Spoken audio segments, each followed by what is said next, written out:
All right. Hello, what's going on? Race Brain podcast joining us. Jack Bauer, Bracken Crocker, special guest, VJ Jones. VJ, what's up, dude? Not a whole lot, just filling in, trying to round out the race brain screen. It looks best with four. So I didn't want to leave you hanging. I'm gonna come in, I'm gonna bring a little bit of race and a little bit of brain. Less brain, more race. Common Sir. misconception. Yeah, it's fair. This isn't intelligence brain. This is lack of oxygen race brain. Mm-hmm. That's a great point. That's a lot of something people I could do. think it's a haughty title. It's not. It's self-deprecating. They should know. I'm bringing the more brain, less race. So We'll see. yeah. We'll see today. You might be 50% of that all across the board today, Jack. Who has run the least amount of OCR races in the last 3 years in this group? I would imagine it's me, right? Well, I've Bracken, done how two. many you've done in the last 3 2 years? in 3 years. Rich did From one for 2020. Carson. I did one. I did one in City Field with BK, so that gives me no advantage. I did City and Indiana. Don't act like you don't remember doing Indiana. You're like, I don't remember, but I think Well- it could have been Indiana. The issue is there's a Cincinnati race in 2 weeks that takes place in Indiana. This Midwest race that's like Chicago, but it's in Indiana. It's Indiana. It's in Illinois. It's Ohio. It's in India. They all take place in Indiana. They just claim different cities for clout. They're clout chasers. You can't expect Spartan to know where any place is in the Midwest, dude. Can't happen. So it's me. I'm most likely the least. You've done 3. 2. Well, then we're For sure. tied. You've only done 2? Yeah. As Oh, far as I Okay. can tell. I would need a stat man to back me up, but he's out of commission. 50% capacity. I'm thinking two for you also. Now that I think about it, I'm probably only at like 4, but I've rabbited a ton of them. Rabbiting. So What Yeah. year did you do Jacksonville, Rich? I did it in 2020. Yeah, that was part of the 2020 season, right? Okay. I did So 19. That's pre the 3-year mark, I guess. No, Yeah. 2020 counts. 2020 IDNF counts. there. In 2020? Bracken's special race. It was real special. That was 2020, right? Or is that 21? is that the Doesn't cap matter. one? Either way, I didn't finish. The one Atkins won. I wouldn't know. 2020. That was 20. Was there a 21 or no? 20. Yes. I did the There one was. where Logan burpeed in. That was 21. Okay, so I was 21. That was when VJ won by like a minute or something, right? Yes, he did. Like the Hellgate. napkins give you grip strength, dude. I didn't even use it. Shamwell gate. We saw it. It was out there. Frick, Steve Hammond started telling everybody that I had a trowel in my belt, and I It's a brought a towel shovel when and they I heard and I trowel. dug. No, he said I dug a hole in the ground with a shovel, and he was telling everybody that. And I'm like, I did not. And he's That's like, I next saw level. it. I'm like, if I did, that would have been brilliant, but no. And I don't fell know. down. I fell down in the water like mile in, and it got my dry napkin wet. So like my whole Here's what plan I went out the window. What do You you had think, Brett? Salmine on. Logan, I believe, ran in Salmine as well. Sure did. I think they had trowel-shaped cleats on them, and you had an unfair mechanical advantage digging into I saw you chopping at the ground by the tire. Oh, for sure. Yeah. Yes. That was my backup plan. I went to the one tire that was on sand. Yeah. So that if I couldn't get a grip on it, I could get my fingers under it at least.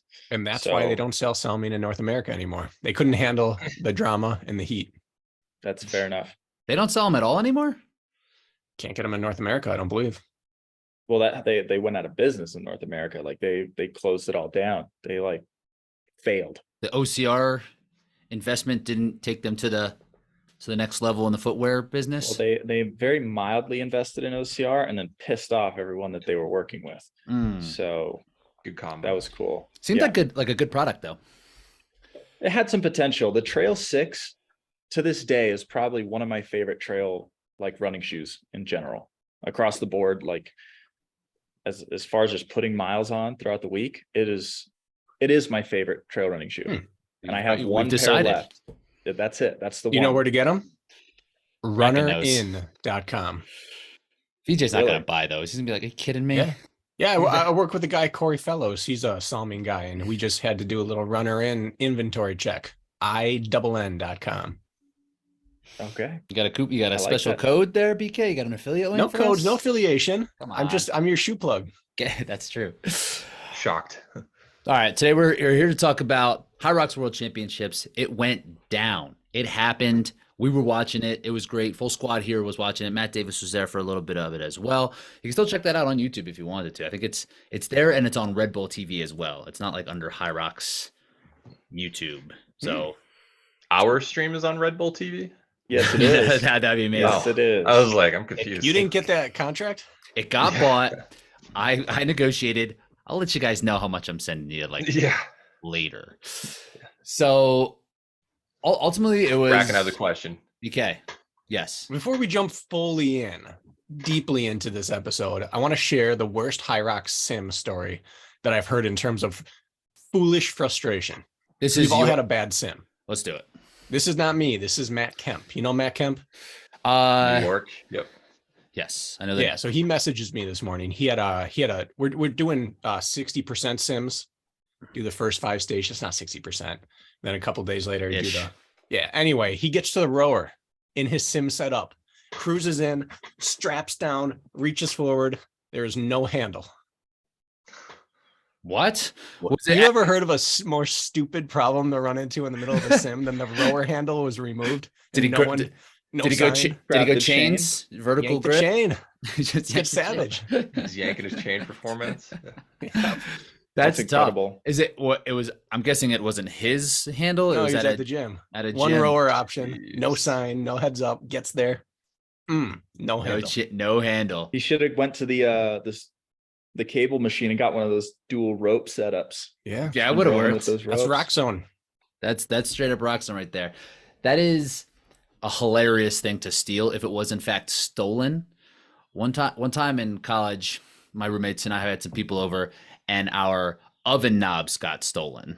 And I thought that was it was an amazing thing to steal, and it was just like so stupid. I bought one because they were too expensive for me to buy, so we just bought one and would like switch it from each spot. We didn't have one. We had 3 there and 1 missing. And I wonder if it was the same college house. They decided to round out their set. Someone just swiped it.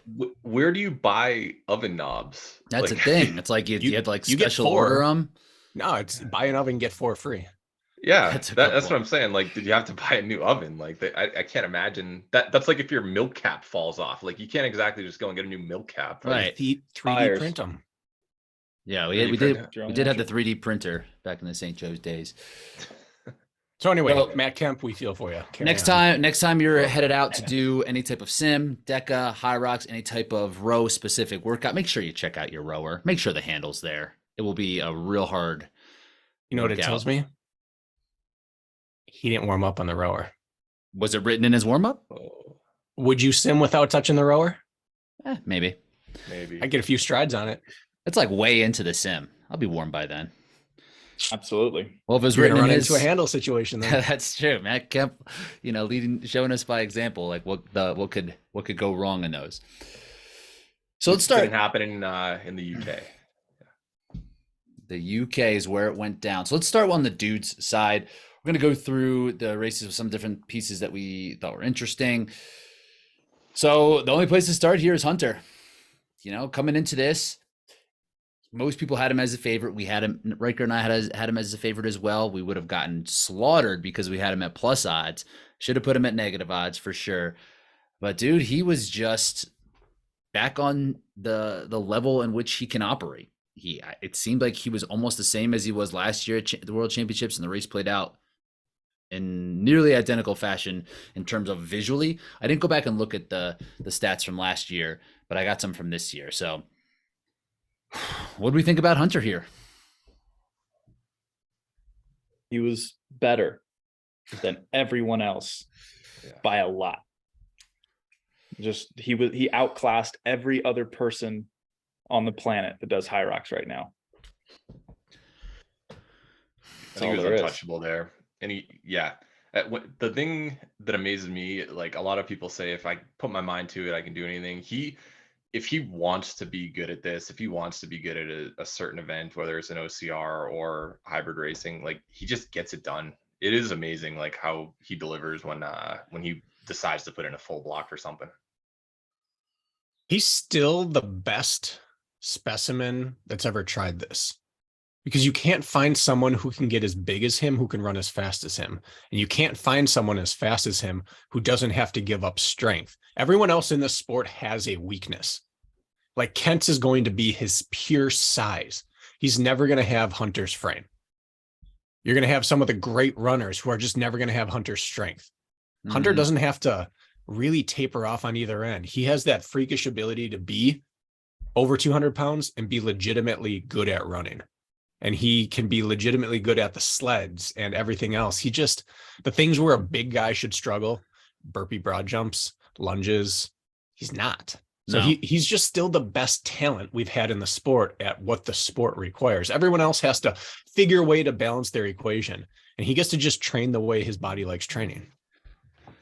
You know, you look at a guy like Hunter and you think that his stations are really what's going to set him apart, but he had the fastest run out of everybody, and he put on a ton of time during the runs. So the way it kind of was playing out, they all kind of bunched together. I think it was about 4 of them coming into the skier together, right? There was Hunter, Florian Gass, Tiago, and I think Graham Holiday were the 4 that kind of connected with Hunter in the beginning part. Hunter put on, he just kills that station. Like the way he can ski.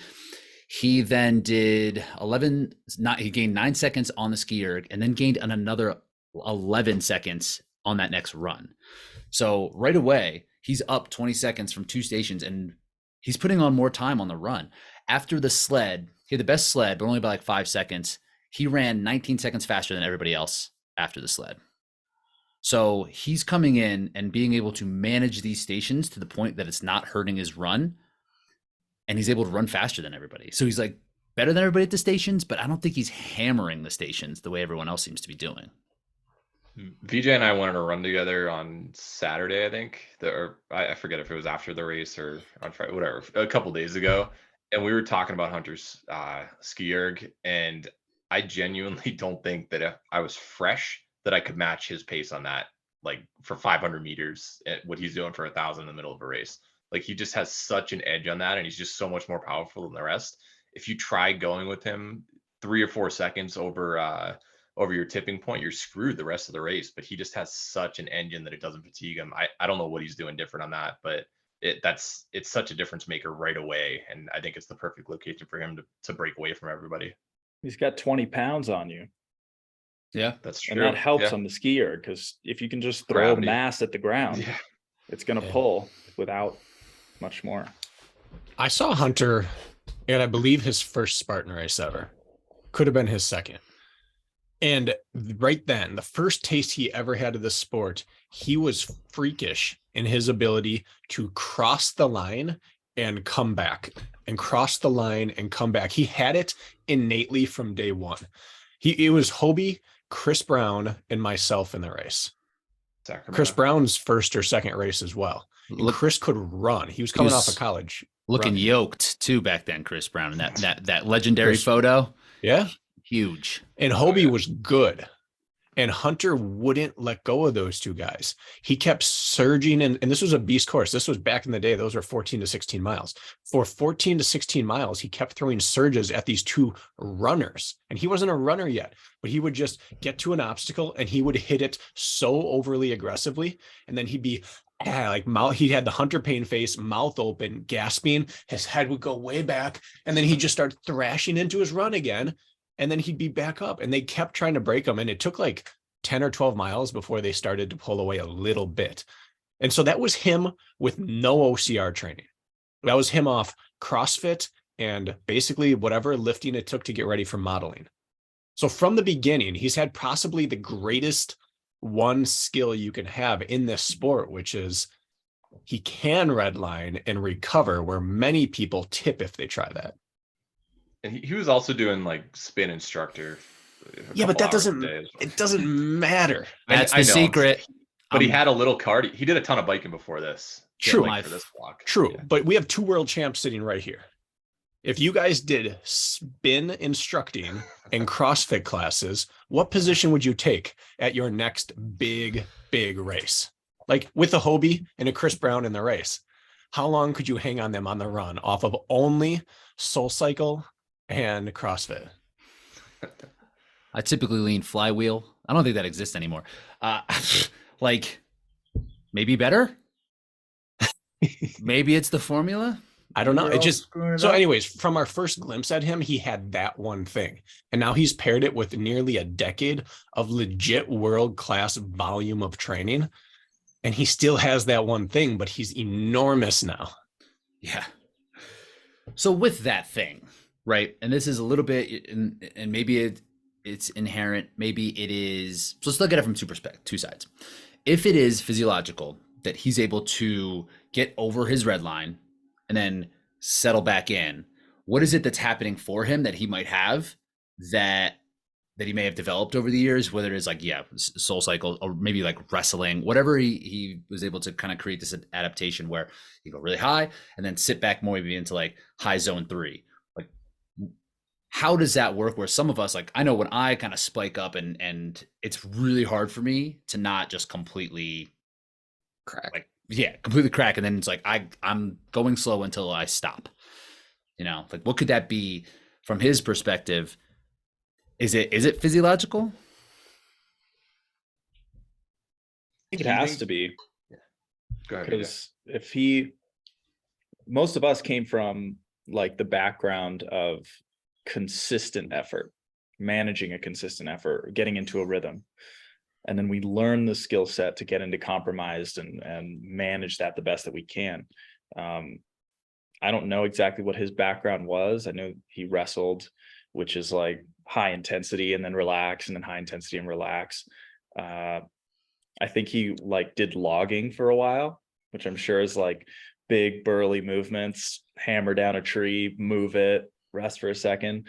I don't know. Maybe there's something to that. Maybe there's something to doing high intensity lifestyle for a long period of time and then learning the consistent part versus starting with the consistent part and then learning the other side. And that where a background of CrossFit could help too, right? Like and I think he still works at a higher intensity than probably a lot of the hybrid Hyrox athletes, where it is just like consistency, making sure you can handle the volume over the course of 60, 70 minutes of just expanding, or he might try to focus on the intensity piece and kind of contract everything. He's probably not doing 80-20. He's probably 70-30, 75-25, something a little lower. He, from the beginning, has said that his CrossFit days taught him compromised running. He did so many CrossFit WODs and endurance WODs in there that he was always moving under duress. It's almost like maybe all these because the CrossFitters are phenomenal at that skill, minus the running part. Like they can move out of lift after movement after lift after movement and keep a high output. Stuff that should tip them over. They can work near their maxes for reps on different things back and forth. They just can't run in between. Mm-hmm. He has that extra running piece. So maybe they all have developed that thing. They just don't have his aerobic engine, but it's like you look at other greats in the sport. Ryan Atkins is a great. He has, what has he talked about? Freakishly big, large lung volume. His lungs are just bigger. He's been tested and they're like, yeah, this is the stuff you see at like the top of cycling and Nordic and stuff. You just have massive lungs, huge cavity to fill them. Sometimes that's the differentiator at the top of sports is just a genetic anomaly. Big ass rib cage. Yeah. Dang. I think it's, you mentioned CrossFit and compromised running, how they're not good at it. They had an event at the semifinals this past weekend, and it was. Sorry, I just want to clarify. It's not that they're not good at compromised running. It's that they're not good at running. Running. Compromised period. running is very good. I'm well aware. I'm kind of Stink at backing that running. up. It's Okay. like why is Hunter so good at it, and he has trained like a CrossFitter in the past and stuff. Like they had that event where it was like 8 snatches at 185 or something, then run an 800. And nobody was breaking 230. So they couldn't even hold 5-minute pace for 2 laps around a track after a high output. And like Hunter can do that stuff in his sleep. It's just why is he so different? I just, there's no answer for it, because you have the best of the best in the CrossFit world who could run in theory. They they just can't. Well, I have a theory about Hunter. And my theory is that from day one, he should have been a D1 endurance athlete. I think he's a slow twitch monster who never knew that that was a thing. I think if you muscle biopsied him early, and even now, you would find out that he's a huge percentage of slow twitch and then that hybrid twitch. I think that he's converted every convertible twitch to hybrid and fast, but I think that he was born a slow twitch monster who didn't know it and trained as a high explosive fast twitch monster for like a decade. I think he's probably the closest to a case study we've ever seen of what would happen if like a natural Ironman or marathoner trained as a CrossFitter and bodybuilder for as long as they could. What would you wind up with? I think that's Hunter, because if you look at the things that fast twitch shows up in, they're the things he actually struggles with. Right. By nature, he is not good at squatting or benching or exploding weight off the ground, cleaning, things like that. He's worked to get really good at them, but his lifts were always way lower than what you'd expect out of someone with his engine and his frame. Mm-hmm. And I think it's because he's a slow twitch machine who force-fed fast twitch for so long that he's now the ultimate hybrid. He's an engine built to go long, but he's just trained himself to exist in a really high anaerobic state, which is kind of like the best scenario possible. Ryan Hall's the only person I can think of that did the opposite way that you were describing. Yeah, and he doesn't do the high end work. He completely bailed. Yeah, he completely bailed on the aerobic side. Yeah, right. Exactly. Like if we saw maybe a handful of these CrossFitters take the route that Hunter took, where it was like instead of completely committing to CrossFit, Hunter committed to being an endurance athlete in OCR. Right. Mm-hmm. He just started in a different place. Whereas the CrossFit athletes look at it and like, I need to be big and strong. And then they really lose a lot of that running piece. Like even we were talking about how Isaiah, who did actually do really well. He finished 18th in that semifinal, top 9 qualifies. That's like really, really good. I think he qualified through it in the 40s. He's the other example. Same guy. I think he's naturally a slow twitch guy. And we're seeing now that when he's not working on it, like he's not even a better runner than the CrossFitters. Like he got 10th in that workout that was just snatches and running on the assault treadmill, which is like should have been up his alley. Yeah, you would think that he would have murdered everybody. So yeah, I think he just took a different approach. Like Hunter's like the first person that we've seen do what he's doing from the time he was 22, 23.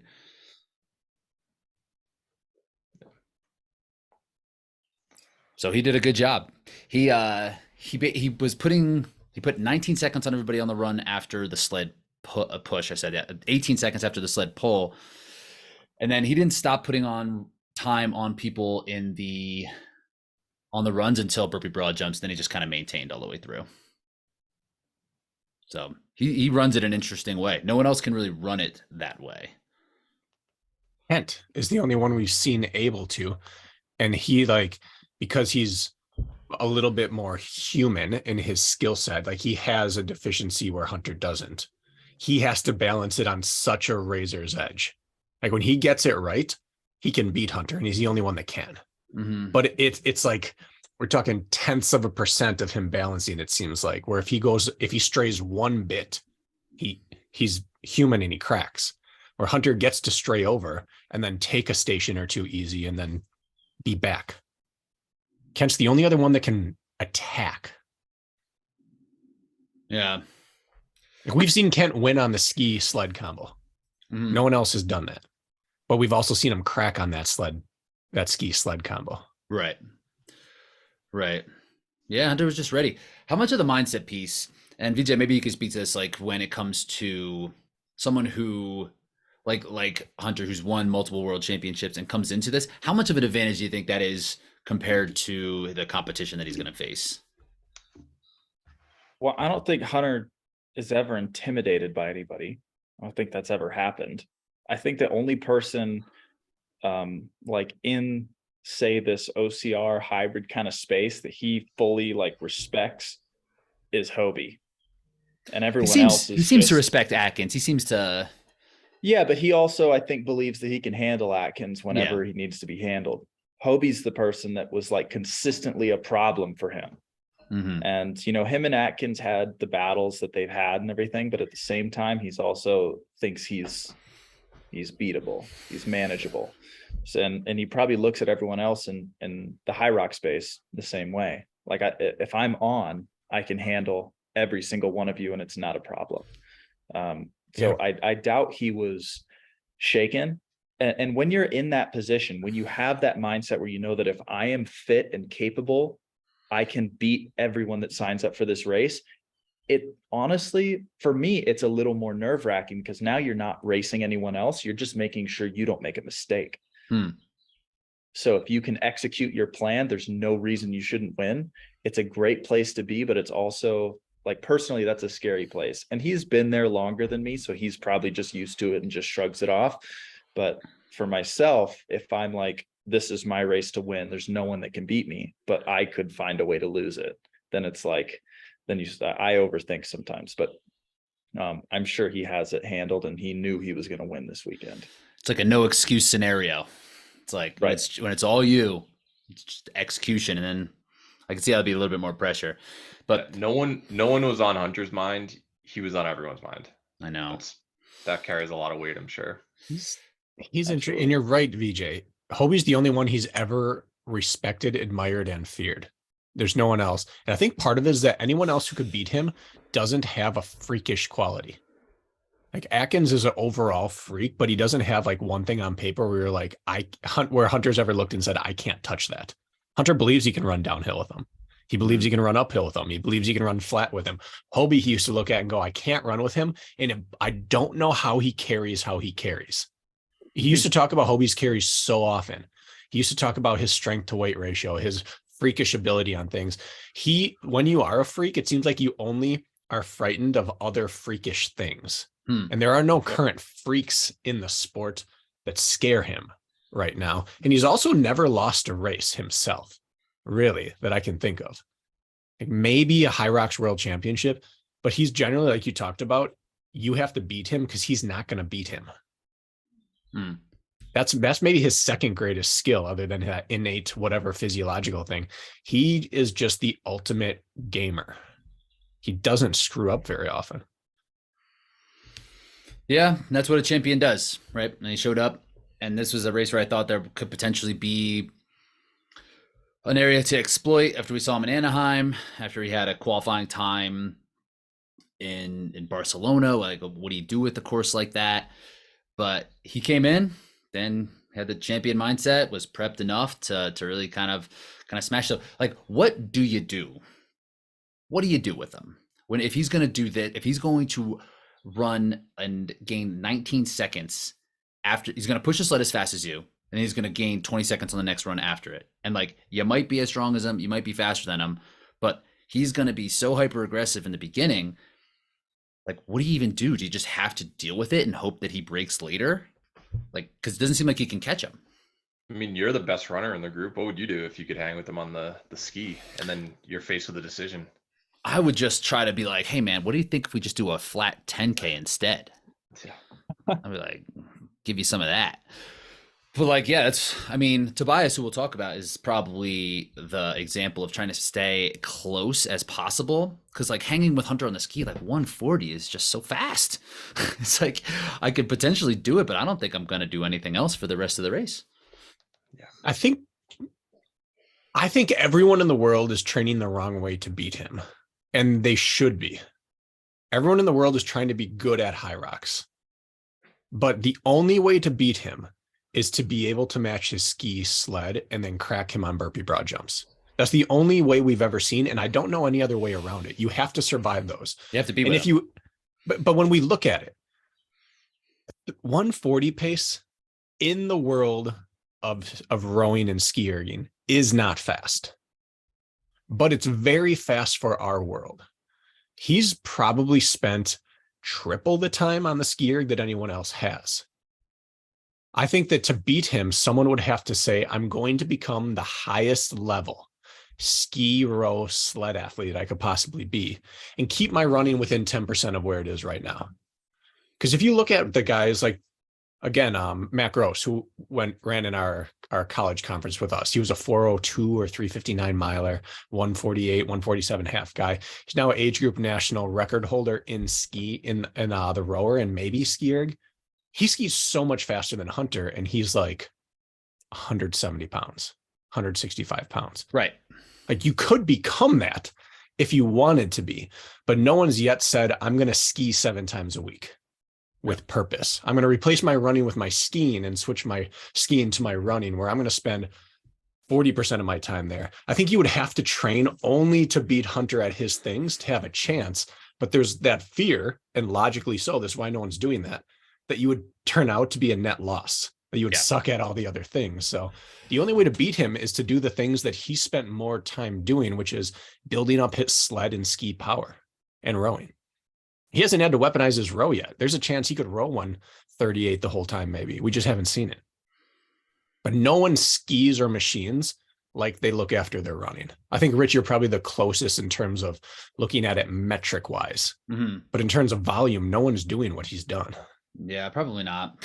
Like the Euros spent a lot of time on the machines and station work. I do know that. And Alex Ronkovic, who got second, is a great example of someone like that. I think he races the most similar to Hunter, but is just a level below him. Like he hammers the stations really hard and kind of manages the runs more or less, but he's just not at the same level as someone like Hunter. Like he's very aggressive, and the Euros in general are very aggressive, right? They go out hard. They want to get ahead on that ski on those sleds. So Alex had a really good race too. I was very impressed with him. He is really, I think he is the closest thing to Hunter that exists in the field. And he hit a 330 unbroken wall balls to finish, which is pretty nasty. Ever, right?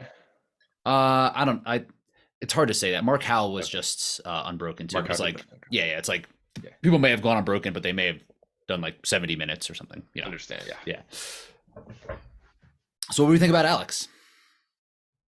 I mean, he put himself in position early on. Like he's a good skier. Do you have a breakdown of because that 19 seconds you mentioned with Hunter, that relative to Alex? Who was that relative to? Who came out in second, I believe, was our dude with those 12-inch shorts. Florian Gaston. Those things are legit long. Yeah. VJ, you're over here saying they were 5 inches. You're like on a different planet. I saw Kent yesterday. He was wearing them, and they were like below them kneecaps. Let's see. Coming in out my of experience, that's 5 inches. This tiny legs on you. So Florian came out. Alex was 11 seconds back of Hunter on the ski. Okay. And then he ended up in second place after the sled push, and then floated between second and third the rest of the way. Yeah. So let's do a breakdown of what Alex has done in the past. He's got 3 podiums now. He was third last year.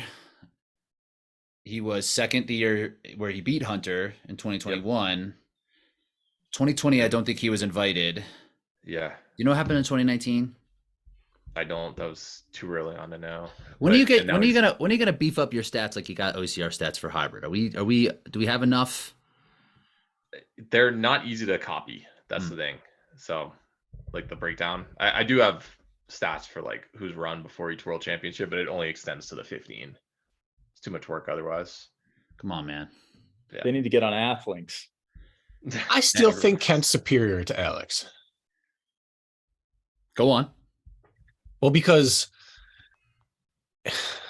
Alex loses to more people than Kent loses to. Okay. Kent loses to Hunter. And just now at World Championships, he got beat. But prior to that, who else beats Kent? In a Hyrox? I mean, he had that one blow up in North American, but we can kind of throw that out. So we throw that out, and we'll throw Ronkovic's blow up out. Also at North American Championships. Right. But so outside of traveling for championships, they're both that next guy, but Kent's been significantly 1 to 2 spots ahead of that next guy. Sandy will boom or bust. Ronkovic is steady Eddie, kind of like Kent, except Kent seems to be 1 notch higher. I think if you make them both travel, it evens the playing field a little bit. Kent seems to never miss on home soil outside of, unfortunately, North American champs. But Ronkovic is so impressive to me, but I still have Kent above him. Because if the opposite had occurred, if Kent had won over him, it would have cemented the fact that they're not the same athlete. I think that's fair. It took this one to call it into question. Because Alex will get beat by Tobias. He'll get beat by Tim. He'll get beat by Sandy. Like I think that's fair. And maybe the European athletes at the top are just a little bit more deep than they are here. Maybe there's people who, if Kent was racing over there, maybe Tim can better him on some days. Like I don't think so, but you have to mention that he is legit. I still think he's the European Kent, but I think Kent still has the advantage. Like I don't want recency bias to cloud what Kent's done. Kent's has been the next best thing in the sport since the beginning. So Alex was second in 2019 as well. So second in 19, second in 21, third in 22, and now second in 23. So he's been on the podium So four Ryan times. Atkins. Yeah. With 3 different winners. Yeah. In those 4 different races. So yeah, like Ryan Atkins, it's a good way to put it. And no one's doubting that he's the second best, if not the best of all time. But he's obviously not the best because Hunter exists. But sidebar on that. Is Ryan Atkins the second best because of longevity? Because was there ever a season? This isn't a shot at him. This is a legit question. Because I think the Tom Brady argument comes into play here a little bit. But does longevity matter in greatest of all time? Like, was there ever a season Atkins was the best? he won the national series once. Was there ever a season though he was the like best 3 times. athlete on earth? Yeah, 3 times. Won the world championships once. So he was never, I don't think there was a year he was ever the unanimous number 1 in the world. I don't know. He's the most consistent. Right. In So the I world. agree. And he's been He's that top way. 3 all time, maybe 1. Like top 3, but not 3 kind of thing. But what does longevity, what does that mean in terms of greatest ever? Yeah, I think it matters. You know, I think like the consistency and like, you mentioned Tom Brady and we're thinking about LeBron now. Like if LeBron ends up being considered the greatest, it's going to be this volume of work that he's put in, you know, where now he has like the scoring title. He might get another title, probably not, but maybe. And if he did, it's like, okay, now it's a real argument just based off of how long he's been able to do it. It's like a different type of accomplishment. So I think it matters.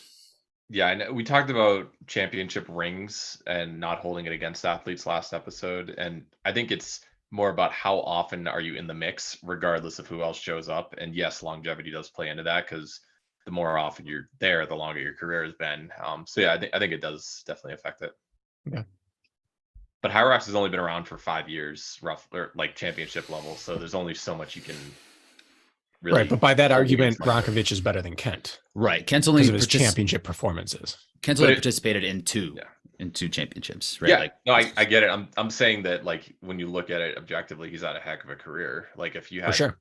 you know, all those podiums, multiple second places and stuff in the OCR sphere, it's like they're one of the best ever. Like, and you can make an argument either way with him and Kent for sure because of who's come out ahead in each of their races. But like throughout each year, there's been a European or 3 that could all say, I'm better than Alex. But Alex just keeps going top 2 or 3 at the world championships. But there's probably like 6 guys who all think they're better than him. Yeah, at this point though, after a European championship and the second place finish, I think it's kind of, now I don't think those arguments are going to carry any water, as he is kind of ascended and doing it since 2019, where the guy who beat him was Lucas, who doesn't participate anymore. Right. No, like, he did teams. I heard he's making a comeback. Is he? He did do teams. That's what I heard. A lot of people did teams I was surprised about. BK, we could have been out there, man. We should have been there. We would have had to do pro weight. Oh, that's right. That's always pro weight. Oh, okay. Not worried. 49. Easy. That's such a weird thing that they did to switch it to pro weight for the teams just at the championship. Except That's like mixed. Mixed still does. They did open, They which do is still open. women's pro. Right. Wow. So they can't make that. They can't necessarily make the jump to men's pro. Maybe somewhere in the middle. But yeah. Brakina. What's that? Brakina would have to make an appearance. We could go mixed. That was a Go thing. ahead. Like, we could do that. How do you know about Brakina? Honestly, shot in the dark, but it was Well, it good. hit. Yeah. You're just that predictable, Bracken. Just that basic. Tobias Lautwein, who will probably Lautwein. Lautwein is There's no G in his last name. I don't know how you speak German, dude. Okay. There's just noises in there, and I just start popping them off. Just talk like You say it with enough aggression and guttural growls, it's right. It works. People will accept. So he's probably the one before Alex kind of cemented his place in the European hierarchy who athletes did look at, because he's a former world champion. He has knocked off Hunter. And even last year, 2021, 22, he was basically the best European athlete. Like, he was just knocking off everybody, won the European championships last year. So he was one that we're coming into this, and he didn't really have a very strong season. And I feel like I kind of wrote him off. I don't think there was a lot of people looking at him to be on the podium or to really contend, but the thing he does better than everybody in this sport is run his own race. And man, did he do that. He stuck to his guns and ended up on the podium somehow. So he ran his own race to the 10th of a second. Craziness. Yeah. Yeah. There's only two ways to run a championship race. You run for the win, or you run for the highest attainable position. Mm-hmm. He ran his best race to get the highest attainable position. And everyone who ran for the win or a podium and cracked, he just ate them up. The way a veteran who's a monster, and probably 3 or 4 all time if you had to rank. Mm-hmm. Yeah, I would say that's the way you would do it. Like, there are going to be people that go with VJ in Abu Dhabi who have no right winning, but they have a prayer, and then they're going to take 10th. Like, there are people that go with Hunter. Graham went out with him. Probably didn't have a chance of winning, but he decided to swing for it. It guaranteed that he couldn't race his best, but he went for it. Tobias lets that happen, and he doesn't get caught up in it, which is a huge skill set in and of itself, because you saw a lot of guys try that, and you just can't move up through the field when you get gapped. He's able to do it. He's unencumbered by what's happening around him. He was 8th after the sled pull. After burpee broad jumps, he was 44 seconds back of 3rd place. So he was back by a lot, like halfway through this race, and just still consistently did it. And what really stood out to me is that he was doing it on the runs. Like, he was making up 16 seconds after the run after Farmers, and he made up 13 seconds on the run after the lunges. Like, he was just making huge time. Like, he gained over 20 seconds on just the last 2 runs alone, which is pretty crazy, where everyone else is just trying to survive. He was pushing forward. So there's definitely an avenue for people to race this way. It's the exact opposite approach that Hunter has. But he's capped out. Well, he has won a world championship, actually, so I take that back. But if Hunter's in the field and on, probably capped out at 2nd, running for best attainable place. VJ, when you look at this race, would you think that you would race it more like a Tobias, like picking your spots and just kind of moving up through? Depends on the skill set, really, what your skill set is. Like, I don't race for 2nd place. Like, personally, I don't like that. I'd rather have a monumental explosion, personally, unless you're not prepared for the event. If you're not equipped to win, then you might as well run as well as you can, because winning is just not in the cards at all. If you believe that you have the fitness to win, then you run the winning race, and that's what you do. Like, take Big Bear last year, for example. I was not equipped to win that race, so I ran as well as I could to salvage the points that I could at that time, and that was a 3rd place finish. Happy with it. Did I have the tool set to win that race? Not at all. So I didn't even try to run at the front of that race at any point. So maybe Tobias knew, like, I don't have it in me to win, but maybe if I run the race from the back, I have a shot at catching up and getting to podium and running as well as I can, as strong as I can, versus some other people might have believed that they had it. But I honestly, besides the first run, nobody went with Hunter. I didn't see anybody really try to claw him down. Couldn't. So he was gone, and he was hammering the runs. He was stationing faster and running faster than everybody in those first 4 stations. It's wild. I guess an example. To win. Yeah, that's the way to win a Hyrox. He'll be selling that program too. Just run faster and be stronger than everybody. Yeah. And I guess the only time we really saw that work for a win was at North American Championships, where we didn't really have a runaway athlete out there when Magida was able to run down who was winning at the time, which was Sandy at Farmers, right? And that was really like the come from behind, coming out of the sled push 7th, 8th, and slowly working up. But when there's not a Hunter, Alex is off of his game, Kent was off of his game that day, there wasn't anybody out front that really needed to run down. So I guess we haven't really seen a world championship be won by this route. Would you say Tobias there that would you say that because he came in second place at burpee broad jumps, so it wasn't so far back, and Hunter was just like way off of his game then. In that world championship, I don't think anyone else was racing until Hunter cracked.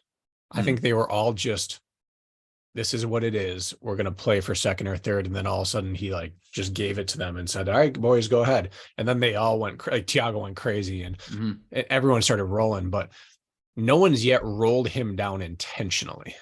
I don't believe. That's a good way to put it. That is a good way to put it. He has that gravitational pull. We talked about in the preview that you can't understand what it's like to line up next to Hunter in his domain until you're standing there. You're laying in bed at night thinking about how awesome it's going to be to put him in his place and everything. And then you stand next to him and he's bigger than you thought, and he's more confident than you thought. And he's projecting this thing that you don't see in normal life. And then he comes into the first station and he's way faster than you thought. And he doesn't look like he's like out of control. He's a compact runner. And then he gets to the sled and everyone's already having alarm bells going off and his hands are in the air pumping. And you realize like, we are not the same. How you react to that is almost outside of your control unless you, like VJ said, come in knowing I'm fit enough to handle whatever they throw at me. But no one else feels the way he feels going into and out of sleds. And then he shows you that difference. We don't have showmen in this sport. And so it's especially jarring to these people when he's there. This isn't a sport you grow up talking trash. Like it's not basketball or football where you're used to there's idiots on the court. You know that. And sometimes the idiots are monsters and it's tough to deal with. You don't get used to that in running. You don't get used to that in these sports. Yeah. Bracken, I was going to point out the gravitational pull part. Like it's similar to when you think you're good because you dominate at the YMCA or something in your pickup game. And then like someone from the local community college comes and plays and you're like, oh, actually they're better than me. And they probably think they're pretty good. And then someone who's like D1 comes and plays and you just realize they're just levels above your level. And you just don't realize how good people are, how much stronger, how much faster, how much higher they can jump and whatever. And until you're next to them, and Hunter just has it all when it comes to that. Yeah. He's not the 50+ league that BK's been playing in, giving 60. People that work 60+. Well, and it's tough to run into that at a championship because that's the culmination of everyone's thought process for the year. They've built up this whole set of armor and then he has the thing that cracks that before the race even starts for some of these people. Yeah. It's tough to run into the next level at the championship, realizing, well, that my purpose for being here is gone now. Right. I couldn't think, Rich, would you ever run into a sled thinking I should waste energy pumping my arms?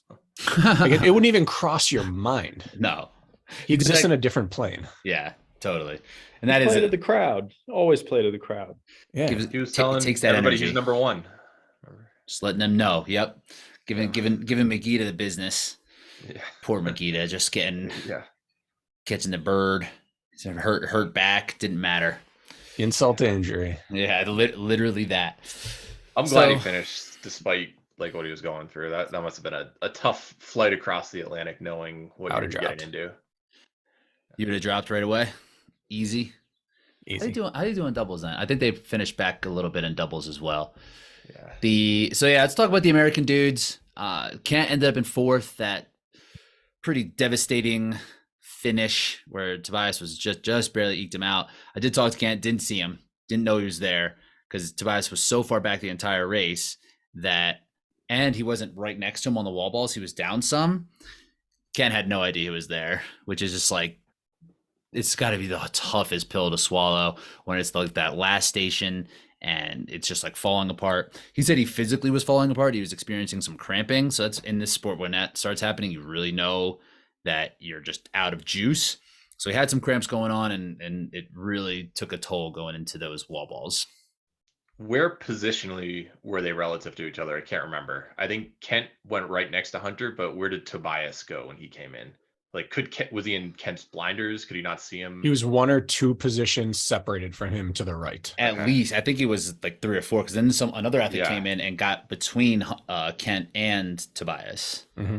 Yeah, it's kind of like how in OCR, some people they'll grab the first spear, others will run all the way to the end, and you might have 2 people on at the same time, but they're 50 feet apart, and you just don't know what's going on there. And Yeah, I think actually, you it was- mispronounced laser pistol. Yeah, still the spirit still exists at every other race. Not in my mind. It's true. BK's good riddance. Bring on all that pistol. Pew! Crack, crack, crack. It was actually Kent, then Alex, then a gap, then Tobias. So Tobias was probably 3 or 4 down from him.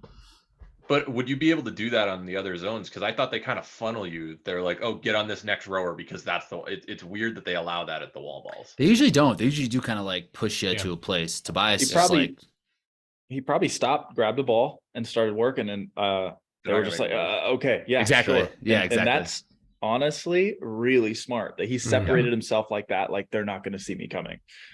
Yeah. That's was a my point. strategy. It's like, did Kent know he was there? Because I No, don't he did remember side to side, and that plays a difference. he didn't know.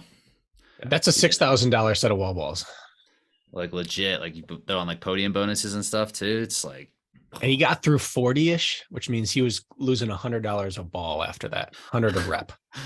That's just terrifying. that's a good way. But I mean, you get it next to Alex. Alex goes unbroken 330, right? Like, and like if I'm Kent, I'm feeling bummed about that and being like, well, just survive, and not knowing Tobias was even close.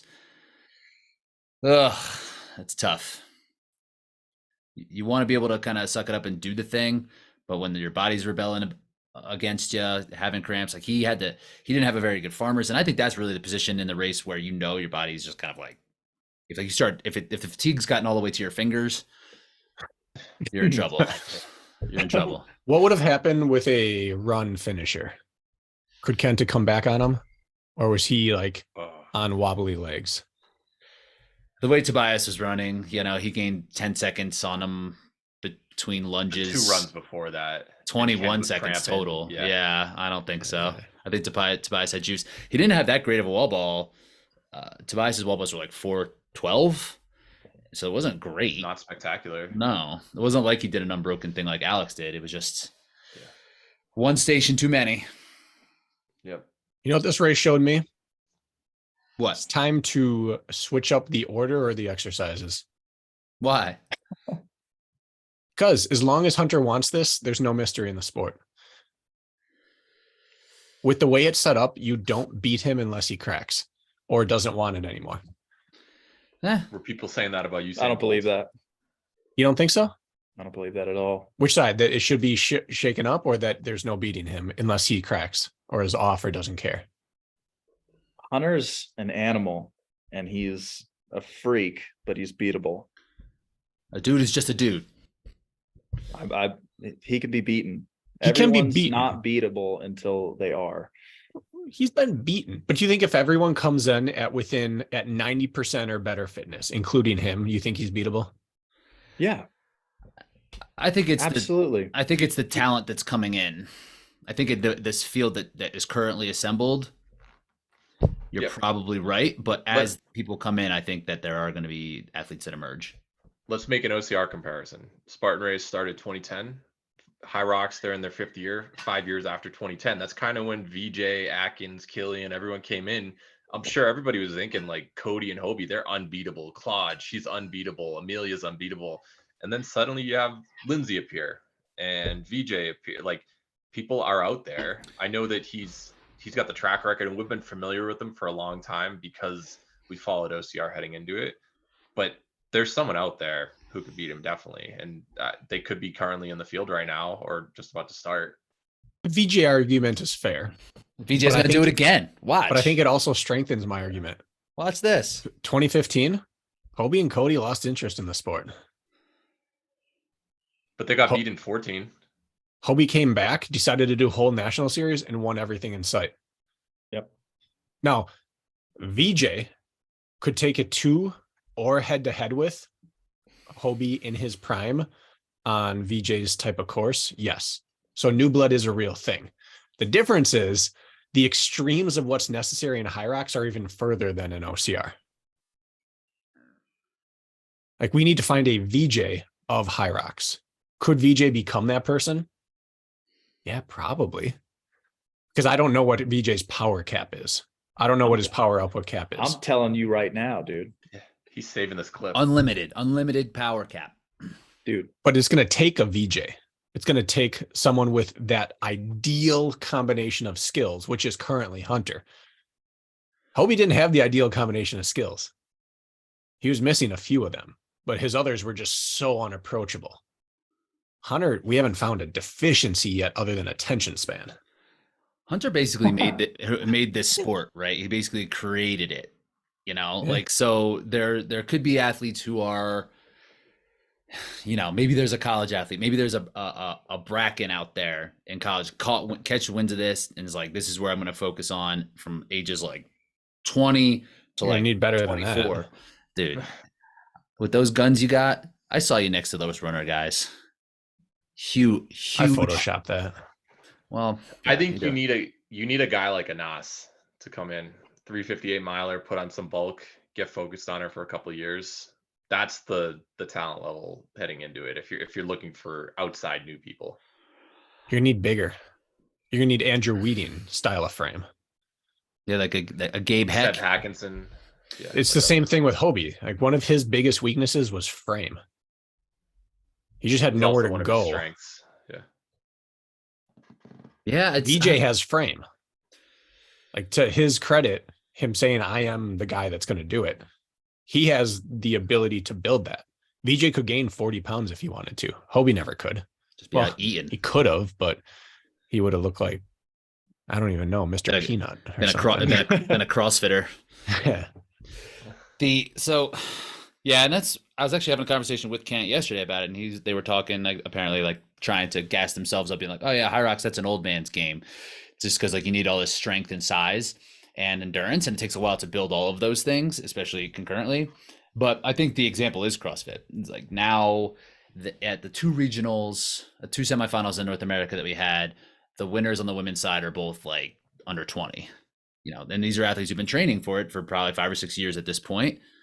If this catches on and the youth starts to train for this, like then I think we're going to see ceilings higher than what Hunter has. So at this point in time with this assembled field, you're probably right, Bracken, but in a couple of years, I don't know. Like, I don't think we need to change things for this guy. We don't need to. I don't need to, but I'd love the 3-point line back. I'm on BJ's side with this. He's beatable. I hope Hunter sticks around for another 2 or 3 years in the sport. Wouldn't it be right though? Because all that he wanted to do was beat Hobie at a world championship event in Spartan, and Hobie stuck around just long enough for it to happen, and Hunter got him in the last year in Tahoe. And that'd be nice for him to stick around a couple more years, have a real challenge from you once you put your mind to it. You know, since Lucas, go ahead. Just talking about Hunter, like he kept threatening to come back to OCR like a bunch of times, and I was just like, because he's the one dude besides Albin that I never really got to race. I never got to compete against, and both of those options are off the table now. And I'm kind of like, well, I'm not going to have that chance. So if I'm going to have a chance to beat Hunter, I got to go to his court, and I'm okay with that. But that means he needs to give me a couple of years, 1 to 2.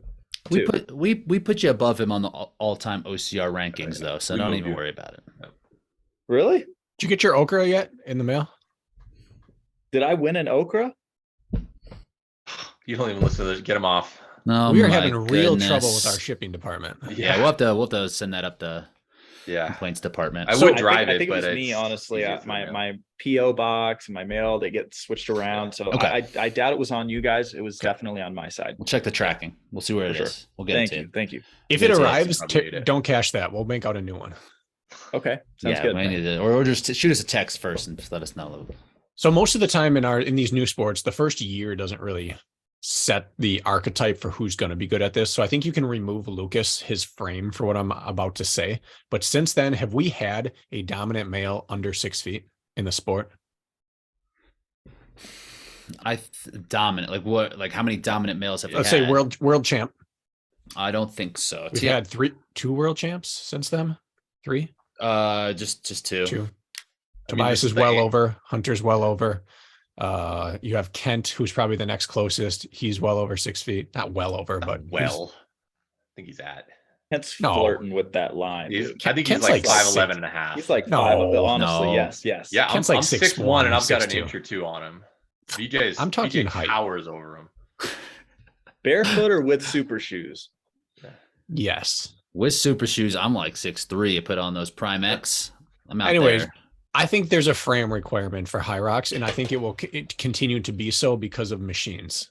I think the machines are the biggest place for like aggressive upward expansion in the sport, outside of being able to like not crack on things like lunges and farmers carry and wall balls for the guys.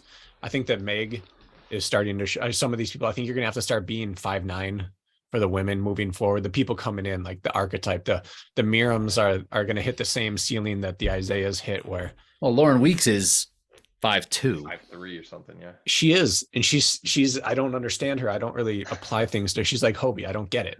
It doesn't make sense what she does. Exception to the rule. Yeah. So Bracken, isn't that's so interesting? Just because running, how many tall world class runners are there? You see someone who's like 5'10" and a world class 10K on the men's side, or like 5'6" on the women.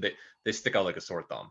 Yeah. And then in CrossFit, it's always shorter athletes. It's like, are we just the castaways? Is that who's good at Hyrox? Just the tall. I mean, it's the same athletes? thing with basketball or football. Like every position has its perfect frame, and then there's always outliers. Like for every Tyreek Hill, there's 5 guys who are 6'2", 200. Randy Moss. Yeah. Mm-hmm. You know, there's frame requirements, and eventually to move things like a skier and a rower, frame is free weight and it's free strength. Like long levers matter for things like that. So I think moving forward, like Anas is the archetype, but now let's find a bigger Anas. Let's find a faster Anas. And Anas might be a world champ in 2 years. Yeah, very well could be. Very well could be. Just the experience side. But the ability to lean into the skierg seems to be like a golden ticket.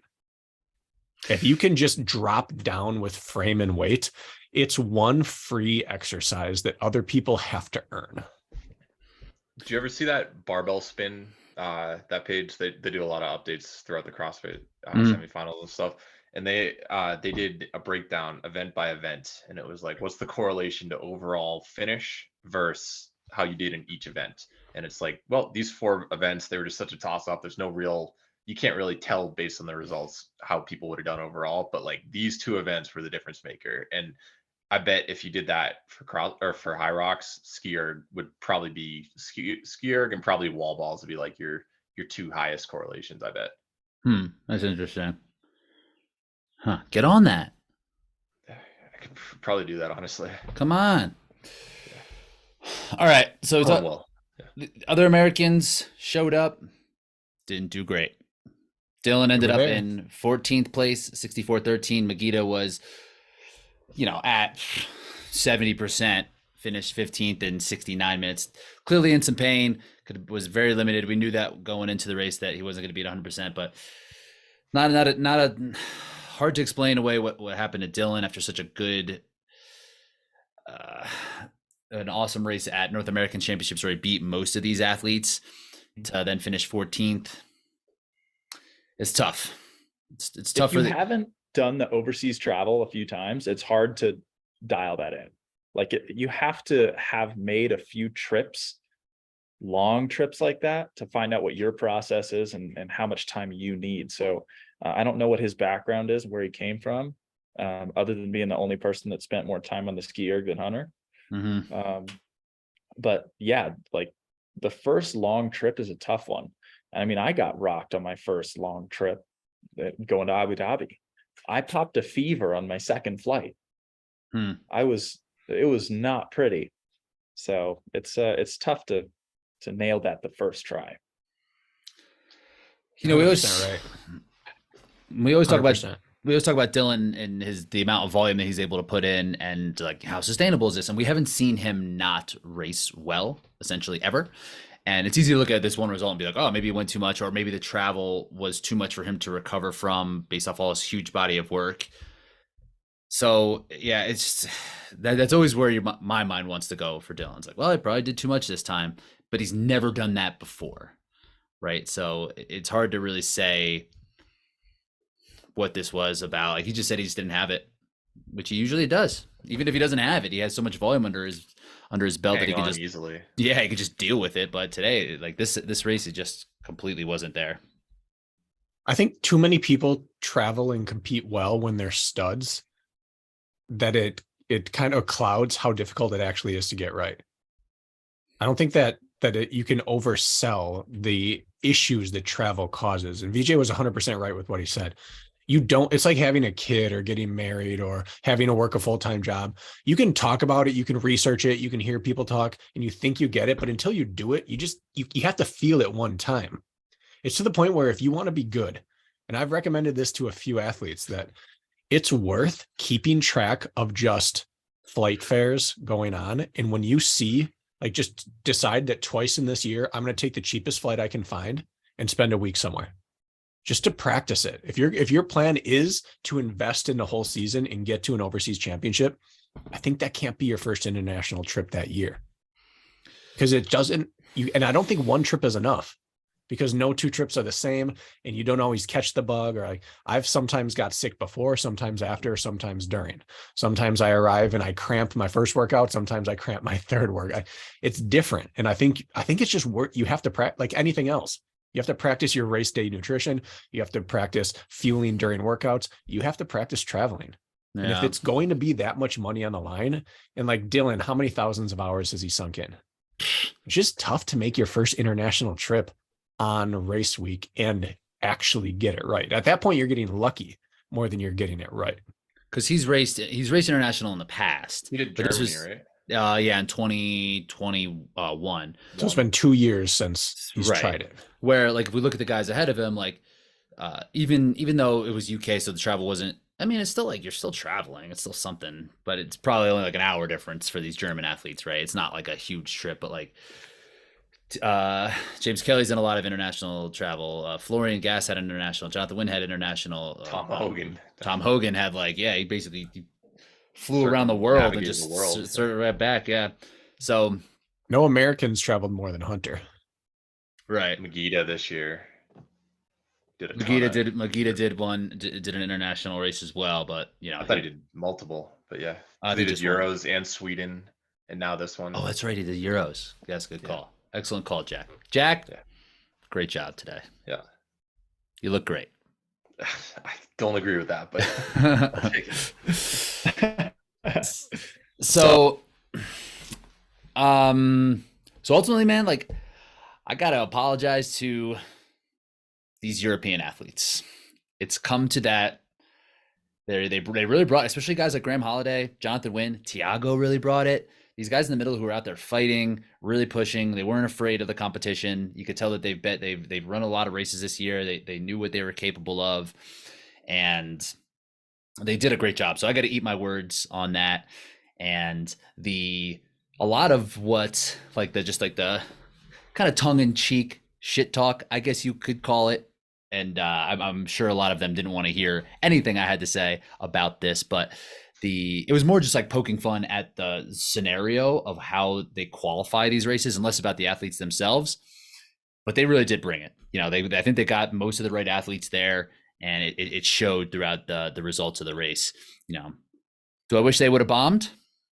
Yes, but they didn't, and they really did bring it. So I gotta send an apology out there to all of these athletes who qualified it on these European races, like literally all of them, because they did a really good job in that middle, and the depth of this field is really tough. Bravo. Rich might be off the blacklist now. No. I'm not apologizing to Hyrox. Are you kidding me? Exactly. And we could talk about that later. Some of the stuff. You're going Kenny Powers on them. So. Oh man. Yeah. Well, Kenny Powers didn't want to be the best at exercising. That's a very good point, and this is definitely the best at exercising. Yeah. Yeah. Where would you have finished? I think I would have been fighting with Jonathan Wynn, Graham Holiday, and Florian Gass, who's in there. fifth through eighth. James Kelly, who got called up at the last second, literally like 20 minutes before the race. Tim, Was that what it was? Yeah, like Tim Vinish, he was dealing with some kind of hip issue, tried to warm up, couldn't go. James was just like there and was the next guy in because I guess he was going to race in the age group. And he put his shoes on, went out there and got 8th as the 16th qualifier. And Tom Hogan's been kicking his butt the past couple races, and he beat Tom by like 40 seconds or so. So, I mean, look at these outside the top 15 epic performances. Like he doubled his seed right there, 16-8. And then you in the past, Michael Sambach, like Chris Rogloski, just the people who are on the fringe, they can step up on game day if they're given the chance. It really was it's fairly consistent though. There wasn't any huge like jumps. Like Joffrey was probably the worst performer based on his seed. Like certainly was. Outside of like Dylan and Makita were kind of seated that low because of their times. So like if you go on seed time, like didn't really underperform. But everybody else is kind of like in that mix. Like there wasn't any crazy outliers here. Like these athletes seem to have raced well. I have a bit of an opinion on position finishing at World Championships, and this isn't at all directed at any one athlete. No, yeah, I just apologize. Now you lay it on them. You got to take the heel now. You got to take it. But I don't really put too much stock on high finishes at World Championships outside of the podium. Because there's so many people going boom or bust that when you exceed your seed time, it's kind of like, well, yeah, you just went out and ran your own thing and you're going to eat people up who are walking at the end. Now that's really, it doesn't come from a place of strength saying that, but it's the truth. You have every year guys at Spartan World Championships, someone will crack the top 10 who everyone there knows is not a top 10 athlete. And they either trained all year and nailed their race, but were never top 10 throughout the year, or just were the only people moving well the last 2 miles after never committing to the pace. And so you finish up there. And it doesn't negate what they've done. Like they should be super happy about it. There's no asterisk next to your finishing position, but it also doesn't make you that position moving forward. So World Championship, we say it all the time, like it just chews up and spits out everyone who goes for it and can't hang. And so wherever they finish, once you start to leak time, 5th, 15th, 25th, it doesn't really matter to you. Like you don't have a say in it anymore. Sometimes people just give up. So I don't really care about big movers unless they move on to the podium. All right. Everything I said, never mind. Bad job. Go after it. Not bad job. Let's just not read too far into it and think that if someone takes 7th at a world championship, I don't even know who took 7th here, but they were ranked 20th. It doesn't mean they're top 7 moving forward. Jeez. Like theoretically, a 7th place finish. Look at that 7 behind Rich's head. Oh, is that Rich? Yeah. Oh my. Yeah, they're basically not in the elite 15. You probably won't qualify next year. That's what I'm saying. That's a good point. I'm leaving. Thanks for joining. Last thing, if anyone ever asks you again, how would you have finished in that race? You know what you're supposed to say, right? Numero uno. That's right. Okay. All right. If Thank anyone you ever for that says like, hey, how would you have finished in that World Championships, Rich? How would you have finished? I would have won that thing. They kept me out. I was blackballed, and they're lucky. Hunter's lucky. Ronkovich lucky. Tobias lucky that I wasn't in that race. That's absolutely right. They have Hyrox to thank. The truth came out. Now we know. All right, dude. Thanks for joining us. Thanks for joining us on the watch along. We'll be seeing you. Is he frozen or like a That's amazing that he just like froze on his way out. I was like, let's keep him. What a great amazing move. mime. What a great It's not even move. a bad look. Yeah. No, how did he do that? I'm gonna I only freeze screenshot in this the guy. most stoned looking appearance ever. I'm gonna screenshot this guy. That's that right I was there. trying to get his. All right. So, what else do we have to say? Oh, I have a couple interesting stats on the rest of it, right? Because now, if you qualify for the World Championships, you have to you do pro weight, right? You can qualify in the Open, but when you get to the championship, you are doing pro weight. That's so stupid. It's I don't know. So there were 34 dudes. Can we just ask, has anyone got an explanation, or like a logical explanation for that? Logical. I'd be happy if they just said, yeah, I was like that. We don't want to spend time moving weights all weekend. I'd say, okay. Yeah, I sure. think I would imagine that's it. Just that, like, hey, logistically, it's kind of a nightmare if we swap it back and forth. And, like, maybe that's fine. I don't know. Like, is it logistically a nightmare? They did it on Friday.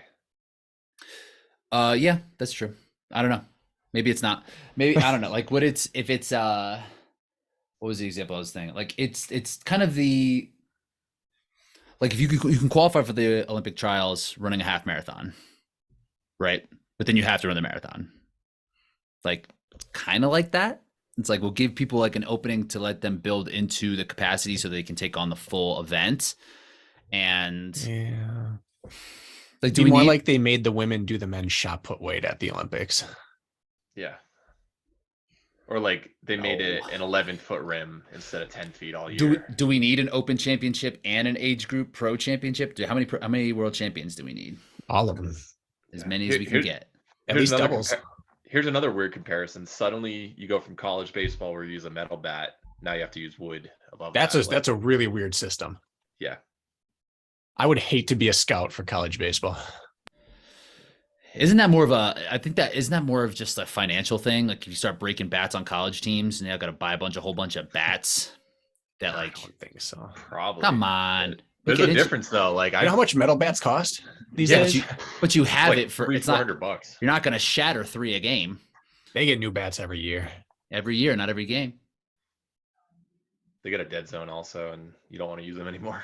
Dude, metal bats were the bomb. I used to love. I had an air attack back in the day. I had like the big stick. I got some like Easton. It was like this Easton. Nice blue color, and that was when DeMarini came out, and everybody was using those, and they were illegal. I hated those 2-part barrels.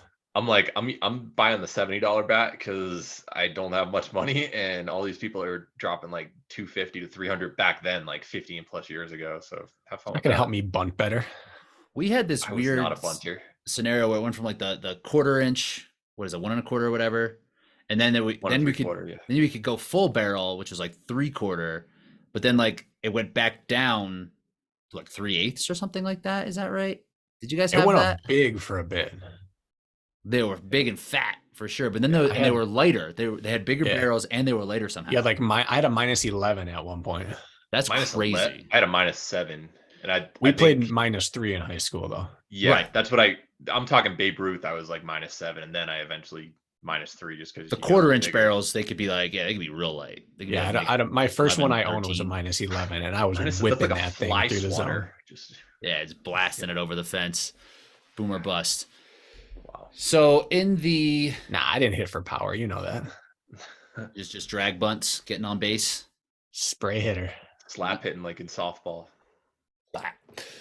There were 34 dudes under 65 minutes in the open or pro division, 144 dudes under 70. So pretty good. There's some serious, with the pro weight. There's some serious depth out here. Do we have any info on if this was Vegas pro weight or legit pro weight? I don't know. I actually don't know. Hunter's time. I mean, their age group last year at Vegas, they took a plate off. Yeah, you're comparing the whole Vegas an extra plate for age group. I thought. Yeah. So I don't know. 2 plates. I'm hoping they did not take off any weights because that was the thing last year at the World Championships. There was a lot of PRs, but here it seems like it was. I didn't hear it. I actually didn't hear. That's a good question. I doubt it because they took that weight off so they didn't embarrass the Europeans in the sled push for the Elite 15. So, or I guess they did that the whole day. They just didn't want to kill people. They just didn't want to embarrass anybody. So I don't know. That's a good question. But we had our guy Martin Michelius breaking 60. He was a top overall in the age group. Harry Thompson, who we've seen. Alphonse was out there doing 61, 58-20 a couple weeks ago, 61 today. Bo Will, same deal, 58-20 something a couple weeks ago. But now he's a 60. Now he's a 61-43. I'm just saying, hey, and maybe it's that championship thing that BK's been talking about. You get chewed up, you fall off the back. We're not time trialing out here. Not an age group. Take it back for age group. Not when a pro drops to age group. No. Yes, right. Jordan Bryant, who ran in the North American Championships. We had Stefan Blecken out here, just doing his thing. So, but just in general, it's just a painted picture of these times are fast. It is night and day to Vegas in every division. That's a good question. Let me see what that looks like. So, for example, you had Lauren and Mark win doubles last year, go like 2 minutes faster this year and take 5th. Like everyone showed up. I mean, you had Lucas Storath running mixed doubles. He's like 50, but it doesn't matter. They had a lot of pro and ex-pros doing this thing. They did. I saw a post earlier. It's like, should the Elite 15 members be able to do doubles? It's like, what? Like, why? Why wouldn't they be able to do doubles? It's like, it's the world championship. Well, and anyone who's upset about it, go run an open the day before and then do doubles the next day. Come back and tell me how doing excited doubles. you are to compete the next morning. And then tell me how like unfair it is. And it's Who not doubled? like it's not like they want Belle McFarlane. She doubled. She was With Shaun White? I don't know Shaun White. Shaun White worked with Kirk. He's out of Idaho. Nice. He's buddy with Jared Price, who I work with. I don't know how those two know each other. Where's Bella from? She Idaho? Well, she went How to are those school. two? She went to school in Texas, right? I don't know. We've seen her in Texas. I actually don't know where she Yeah, lives. she was. I don't know how those Rice, two I know think, each other. Just like Nicole. Right, so yeah, like Nicole and Joffrey doubled back with Jezebel. They won their age group, and then Doubling up Dina, at 40 plus. That's a painful day. Tom Hogan doubled up with Dina. They got second. That Joffrey beat them, but yeah, the Lucas team didn't even win. They got second, I thought. Jacqueline Lippenmeyer and Florian Lippenmeyer took it down. Then did Dylan and Tara end up running this thing? I didn't see them in there. I didn't see him in there either. No, Dylan did his like 2.5 hour bike ride. He did 2.5 hour bike ride, and then he skied and rode for a while, 30 minutes each, and then did a 40 or 50-minute run afterwards. He was at like 4.5 hours of work the next day. Easy recovery day. It worked. Just shake out, get some blood flowing. Yeah. That's some blood flowing. Yeah. Why doesn't he just jump into ultras or Ironman? Right. Yeah, Go do a I don't last know. man standing race. That'd be something. He would be able to crush on that. All right. Talk about the ladies. Yeah. Got to. Lauren's just impressive, man. I don't know what else to say. Isn't it crazy how a two-time world champion winning her third world championship is almost an upset? Makes no sense, but that's kind of what happened. True. What would be an example of this? Is there a historical? Killian. Yeah. Good comparison. It wasn't. Yeah. She's not Killian. But it was starting to feel like the new wave had come here. She was the only one of the top 4 that didn't set a world record this year. They were breaking each other's record minutes ahead. And on paper, she didn't have an advantage anywhere. She didn't care.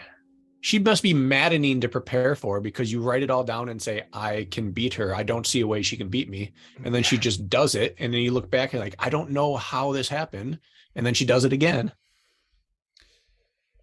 She's a gamer. She's a gamer, and it was the field did hang with her a little bit, right? Like it wasn't that a complete blowout how we've seen her do in the like Belle took the lead from her going into the ski, and we were like, oh my goodness. Yeah. But Lauren came out of that fast, came out of the ski, I think 6 seconds ahead, and she kind of did the same thing Hunter did. Her runs were still faster than Meg's, almost on every single run. Yeah, I'll say it. I've said it before. When I was in DecaFit for Sacramento, and Lauren was there as well. She was 5 seconds slower than Nicole. She just looks fast, and I totally believe that every single time that she stepped on there, every single post station, her runs had to have been faster than the rest of the field. Like her transitions are crazy getting back up to speed.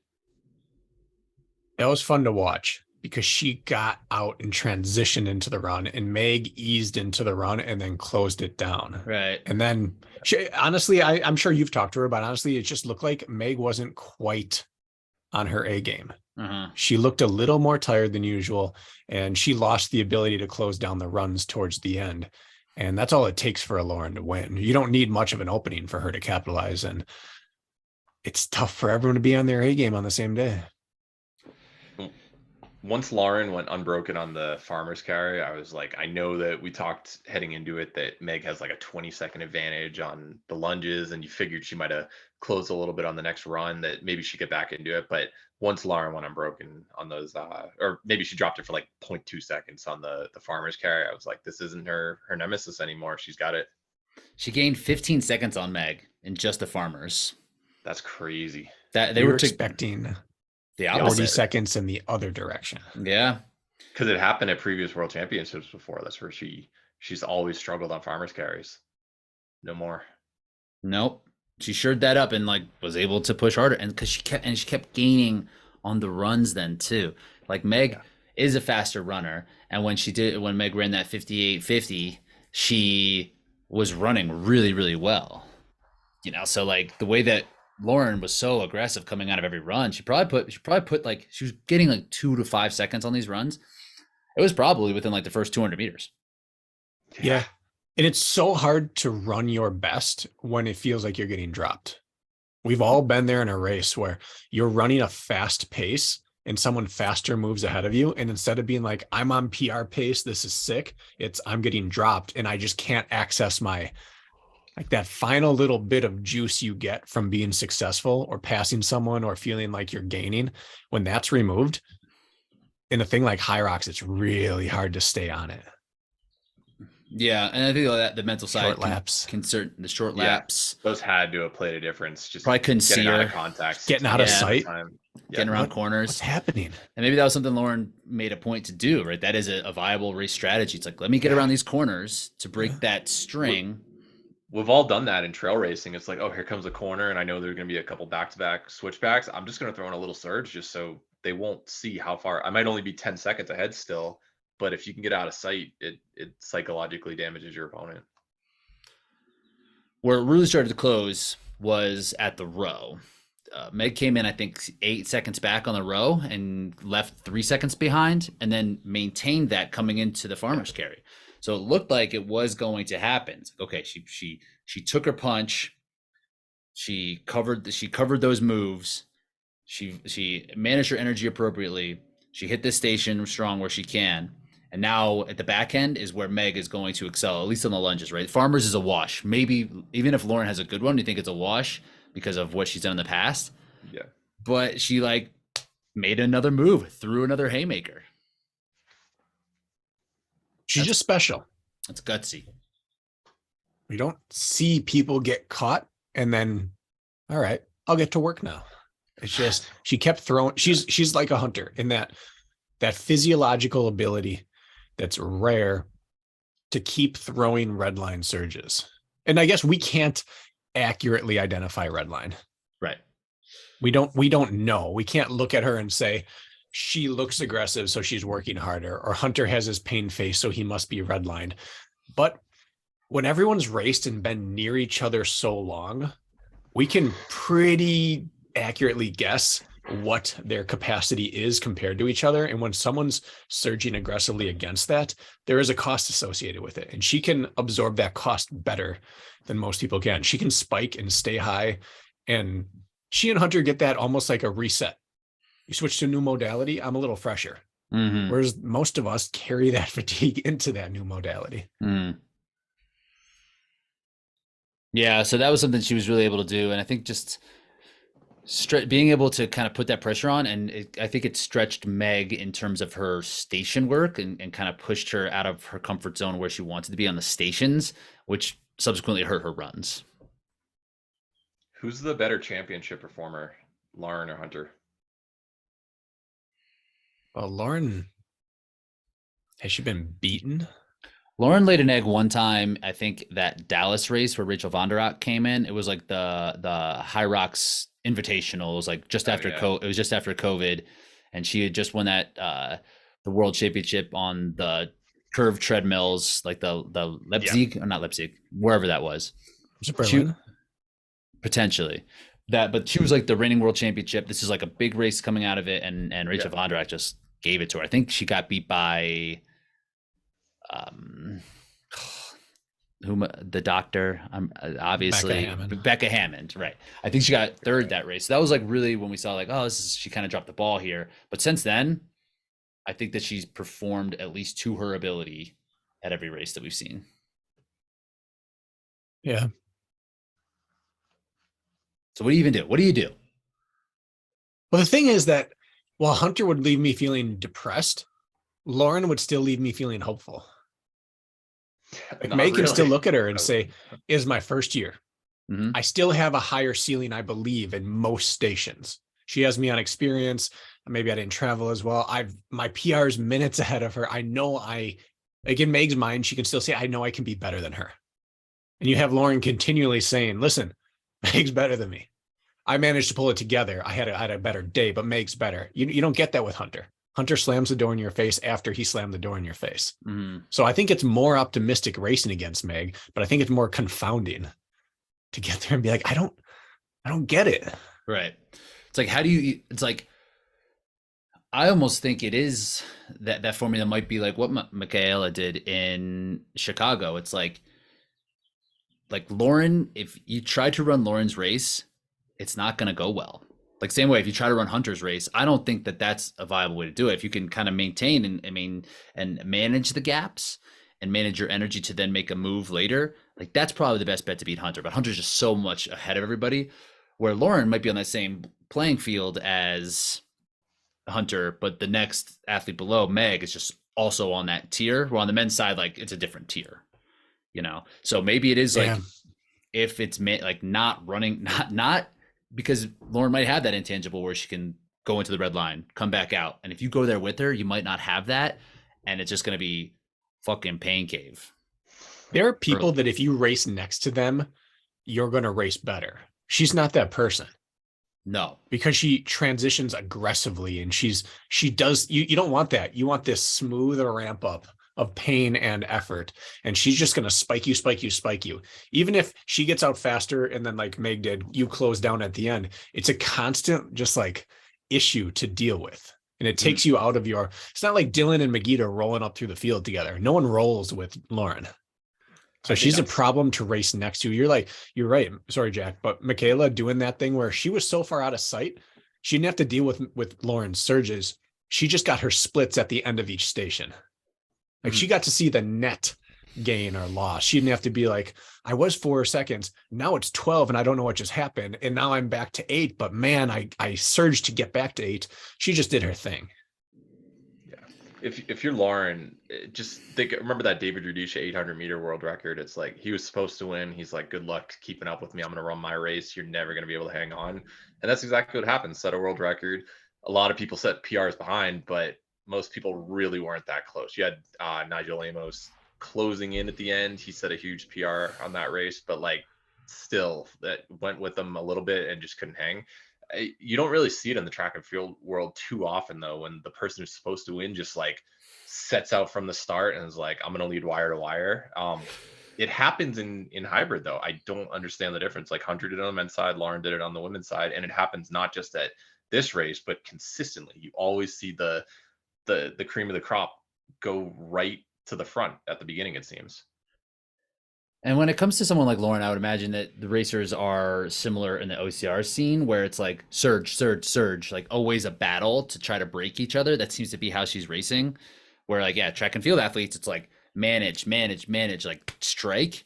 Kick. Yep. Yeah, where Lauren's just like constant pressure from the front, you know, which is like real annoying to deal with. Yeah. Indoor racing by nature is less conducive to pack running because the wind resistance is less, but also there's constant turns and it's hard to get in a pack. Things get strung out. Now you add stations and rock zones and different lanes, and it's just hard to stay in a pack. And so the power of the peloton can't really even enter the equation. But also, yes, the sport's not full enough yet. You don't have 6 to 8 people capable of winning. And so you can't pack. I think the peloton would be feasible though, because like how much difference are most of these runners in terms of like how fast they should be going their first 1,000 and their first ski? Like you could have a pack if they were willing to do it, work together. Yeah, but you've seen how transitions kill packs. You have 90-degree turns at least 8 times, if not 12. And then transitioning in, trying to come around their rock zone entrance was pretty sharp. It was like 120 degrees or something like that. And then as you're trying to get to the machines, you end up jostling each other and breaking your stride. The first person gets to run right in, and that jostling and breaking and which one do I take? I think the dynamics of the race break the pack apart. You're right. They should be packed up, but it's really hard to run even in doubles. Like Rich and I running together, we didn't really run side by side much because it's not really efficient to do that. And everyone's strengths are a little bit different.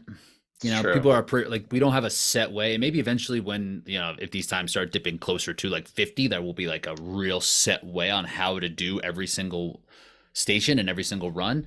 We're not there right now. And everybody's just kind of like doing their own thing because they're bad at burpee broad jumps. So they need to get ahead or they need to slow down or whatever it is. Yeah. Like It's the like pack piece doesn't exist yet.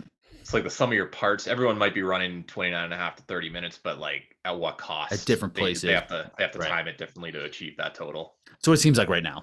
Yeah. Yeah. And there's still such a huge advantage in this sport of passing people.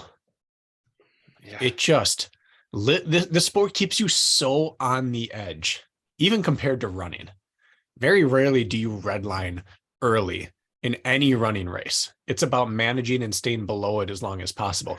Hyrox takes you right up to the edge so early on those sleds that it doesn't really take much to bring you to a spot where you tip, or to give you like one little advantage is a massive advantage. And just making a move or passing someone, it's way more powerful here than in a track race. Mm-hmm. Yeah, because then like the turns, the transitions, the visuals do get messed up. In a track race, you'd be like, all right, I'm just gonna latch. Here I am. Yeah. Right. You don't get that as much here. This is in a 60-minute running race. How often 10 minutes in would people think I'm in trouble?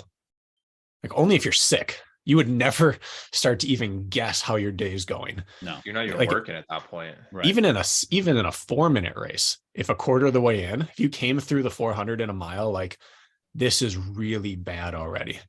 You've done something wrong. Extremely wrong. And yet Hyrox, Yeah. you get 1/8 of the way through the race and you're thinking, this is just starting to get really nasty. Yeah. Yeah. So I mean, what Lauren's doing is Tactically, it's just hard to deal with. it's very hard to deal with, right? Like it's not someone that, yeah, if you sit around, if you wait, like she's just gonna apply pressure, and if she has it on that day, like you kind of have to hope that she just doesn't have it one day, or just, and that's really your best bet, or you're gonna have to figure out how to manage these gaps and striking when it's time to strike. I think if they ran time trial style, if they let one athlete out on course every 2 minutes, let's say, Lauren might never win a world championship. Mm-hmm. And yet she wins most of them since they have to deal with her. Imagine how, like, what kind of maniac you'd have to be to time trial the way that she races. Like, I'm going to get on this sled and sprint. It's just like, you would never do that if you were by yourself. It's like a Mo Farah. Like he didn't ever win a world championship. I mean, set a world record, but no one could handle the way he raced. Mm. And that's her. And I'm not saying no one can handle it, because I still think Meg, Michaela, these people are going to be able to at some point. They both beat her they're this year. so good. Yeah, and they both took wins over Lauren this year. But she's not anything other than a dog in a race. Yep, exactly. And like, she's not dominating the way Hunter's dominating. I mean, Hunter won by like 2 minutes, right? But she Like, still ran like the second minute. fastest time ever. Yeah. And that Hunter didn't run the second fastest time ever. She only didn't dominate because Meg's so good that on an off day, Meg can run the 3rd fastest time ever. Right. Yeah. And that's a disappointment, which is just That's the wild part. Like if you take Meg's spectacular performance out, she wins by minutes. Yeah. 2.5 minutes was Bell. Should talk Who about her also. Was Speaking of, yeah, a revelation. crazy. Really aggressive, super tough. She pushed the sled in 2:08, came out in front of Lauren. But like she came out, I have numbers. I have numbers on this. She came out of the sled push 3 seconds in front of Lauren, and she pushed it 33 seconds faster than Lauren. But then Lauren gained and passed her and came into the next station 14 seconds up. So to what expense did she push that sled? Probably a little too much, but that she's still able to do it and hang on. She might have that Hunter, Lauren, over my head, still deal with the rest. And she was a power athlete in college also. High jumper. It looks like she did multi-event also because she had a bunch of the shorter. Yeah. She had Pent and Hep. She didn't look terrible at the finish either. Not You never know. Okay. she wasn't trashed. Like she was talking at the finish line. That's not an option. You have it or you don't. She closes really well. Yeah. Yeah. She was really impressive. That finish to me tells me she has another minute in her on that day with proper pacing. And this is her third race.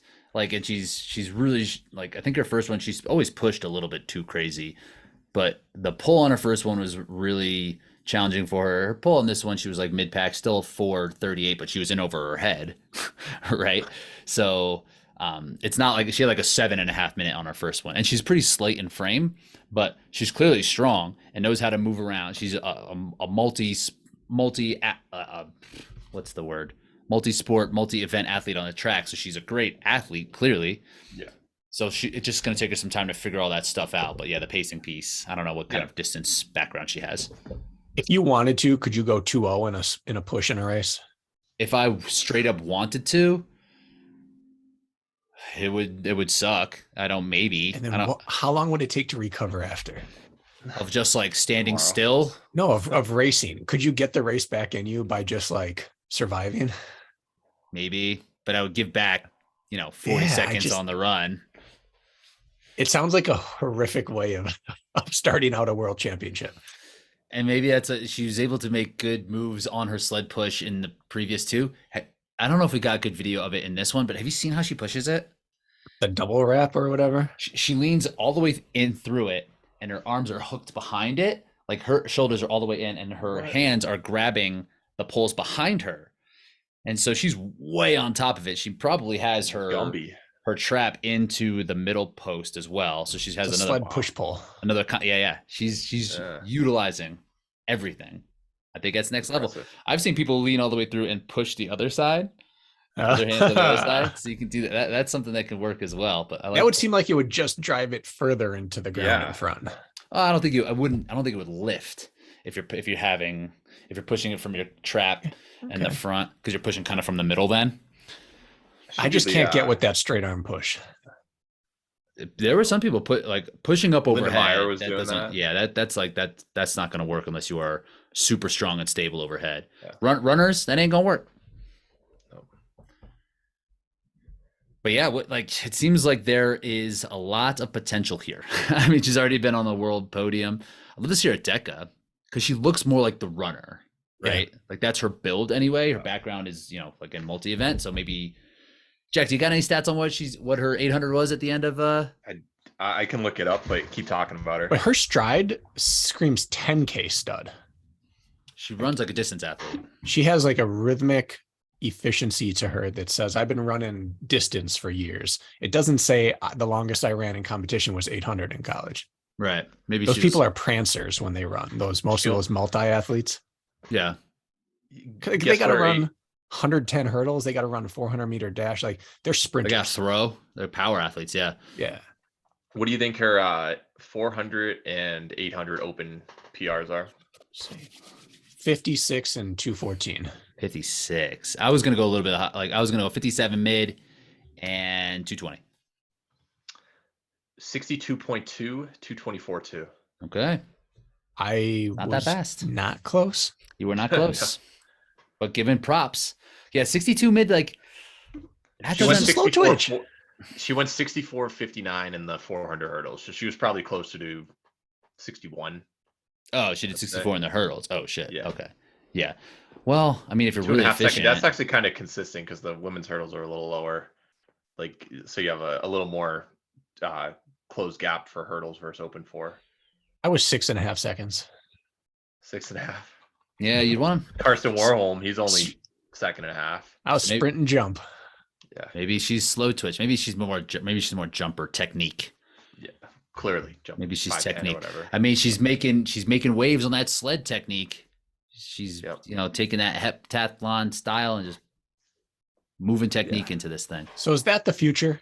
Is that what you do? You have 4 different techniques and you do 5 meters of each. I think it's smart. I think that Meg does that in the push. The burpee broad jumps, you can do that. I think that is a good way to go about it. I'm gonna try that hook, the push pull. the McFarlane.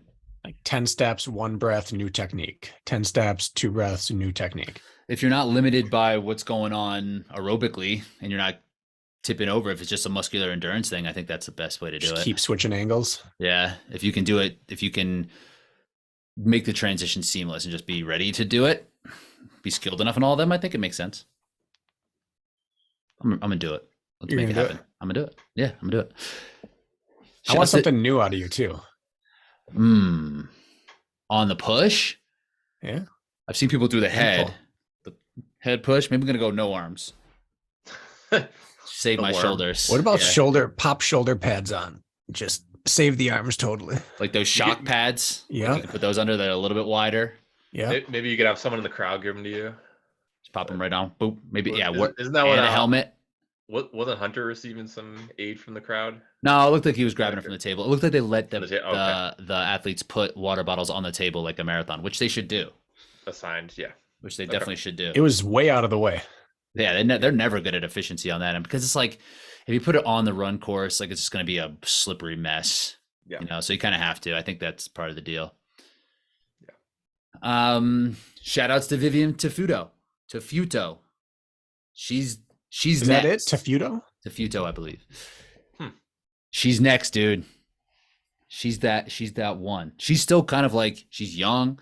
This is Strong. really her. Doesn't have a huge running background, but has Nope. a massive engine. Is Swimming. knows how to win, knows how to compete at a high level. I think that she maybe ascends to pushing these athletes at the top within 2 years. Next year, I don't know. I mean, she's making rapid improvements, but you figure that might slow at some point. But I think that she has the work ethic to put herself in podium contention and at any one of the positions. So I think that she's going to be a real problem for Yeah, people. you and Dave Claxton have been saying that for a while, and definitely Running, swimming to running translates the slowest. Like it's not like cycling to running or something like that, but swimming to Hyrox means that things like push, pull, wall balls, your upper body is used to putting out and enduring. Runners don't have that. Cyclists don't have that. Swimmers have that in spades. So that is a huge piece that she has coming in with. Most people have to learn that. She doesn't have to learn that. She just has to translate it. she's probably really good at breathing also, like at the right moment. I don't think a whole lot about breathing. It just kind of happens. And I think that most higher end athletes, it just kind of comes with the territory, but she's probably like really good and efficient at it. And breathing overhead in the stretch position, like, you know, runners are mostly set down. So it's the ability to breathe in all sorts of positions. She ran a great race. I mean, she ended up being almost 2 minutes back behind Bell, but she was aggressive. She put herself in the position where she needed to be. She got fourth at DECA World Championships as well. So this is 2 fourth place world. She's in that Delory spot. Jack Bauer tried to give that away. It's never, not allowed, even though you have the podium now. You don't just doesn't disappear. Yep. How about America in general, like on the women's side? Again, USA, man. I should rescind my apology and just be like, look at the women. Yeah. Look at the women. And that's without Alondra. And it's also without Michaela and Miriam, who dropped out. Yeah. So do we have clarity on Alondra and Miriam? Miriam cited some mental struggles in terms of competing and training, that she just, like, her heart wasn't necessarily into it, and she got out there and just didn't want to do it. And she got into a couple rounds and just like, you know what, I'm good. So I think it just a little bit of burnout is kind of what it sounds like. Alondra, no, I did not receive any information. She had a sled pull that was incredibly slow. Got robbed. 2 minutes, right? 2 minutes slower than everybody else, I think.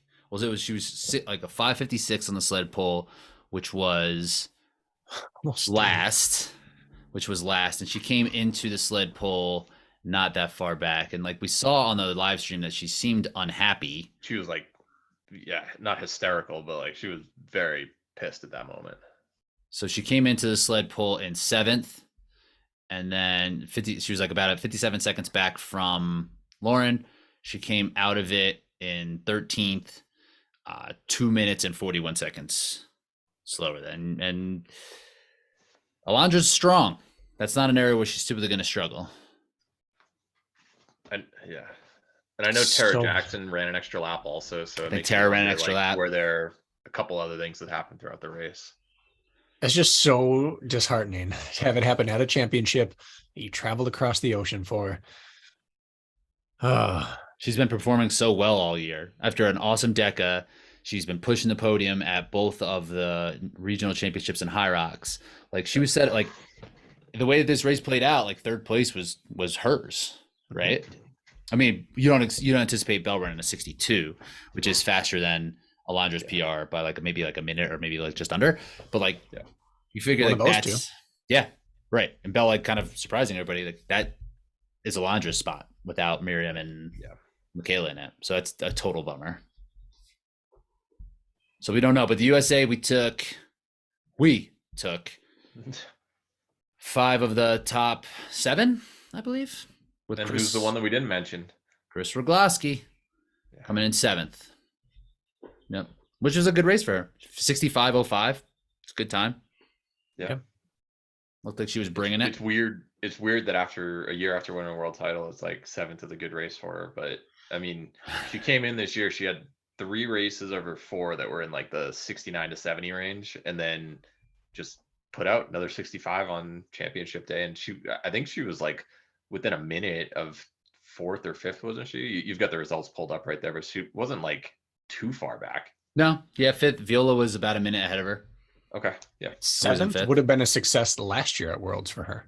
For Without sure. Hindsight of knowing that she won, if you would have told her beforehand you could take 7th, I bet she would have taken you up on that. She'd be like, great. Absolutely. Yeah. I'll Absolutely. move up 8 spots from my ranking, sure. She probably has that VJ mindset though. Also, it's like, yeah, I'll beat them eventually. Yeah, bummer about Tara because it seems like she could have been right in that top 5 to 7 spot as well. Mhm. And then the Europeans just weren't that great today. Viola, I think, did run a PR, which is really strong for her. Viola was like a station away from being a world champion in that one that was on the curved treadmills. That's who Lauren ran down. So we haven't really seen her ascend. And I think there's been some injury issues, some consistency issues. And then Linda Meyer was back. She finished like 11th. That was someone who had set 2 world records earlier this year. Rebecca But Mason overperformed. she did. Where did she come in? What was her seed? Or not. Oh, maybe she was 5th or 6th. So maybe she performed as seeded. She performed. Yeah, but I don't think she was taken as seriously as some of the other contenders. So good on her. For sure. So she ended up in 6th. So overall, I mean, it kind of played out the way we thought outside of Bell showing up and really cranking. That's really the surprise.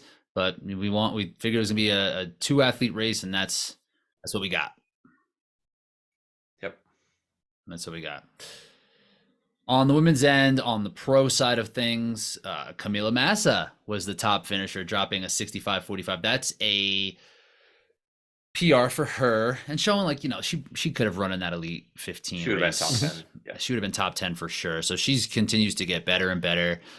She's getting stronger. She's getting faster. So I think if she raced the whole season in Europe, she probably would have found a course that would have got her there. She took one stab at it, did PR at it, but I'm glad she went over and raced and did really well. We had 60 athletes under 75. That's kind of the line I'm drawing there, and 13 under 70 on the women's open then. So not as much 13 depth. under 70. Okay. 13 under 70, which is really good, right? It's hard to say. Jack, what would you say like the time? Because I said it, I drew it 65 and 70 on the men's, and then 75, 70 for the women in those two. I think 5 minutes is too much. 5 might be a little too much. But those are nice round numbers, and you can kind of categorize people that way. It's like you see people who have run a 58 and they'll do a 61 at a different race or something. So like 3-5 minute swing either side of it. Yeah, that's fair.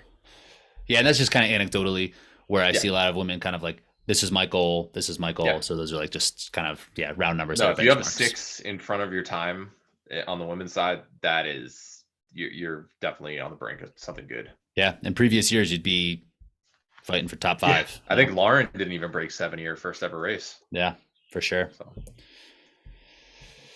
So where does this leave us? How do we want to wrap this one up? Well, we'll talk about the next season maybe in a later episode. What do we got next week? Do we have stuff? We have races this week?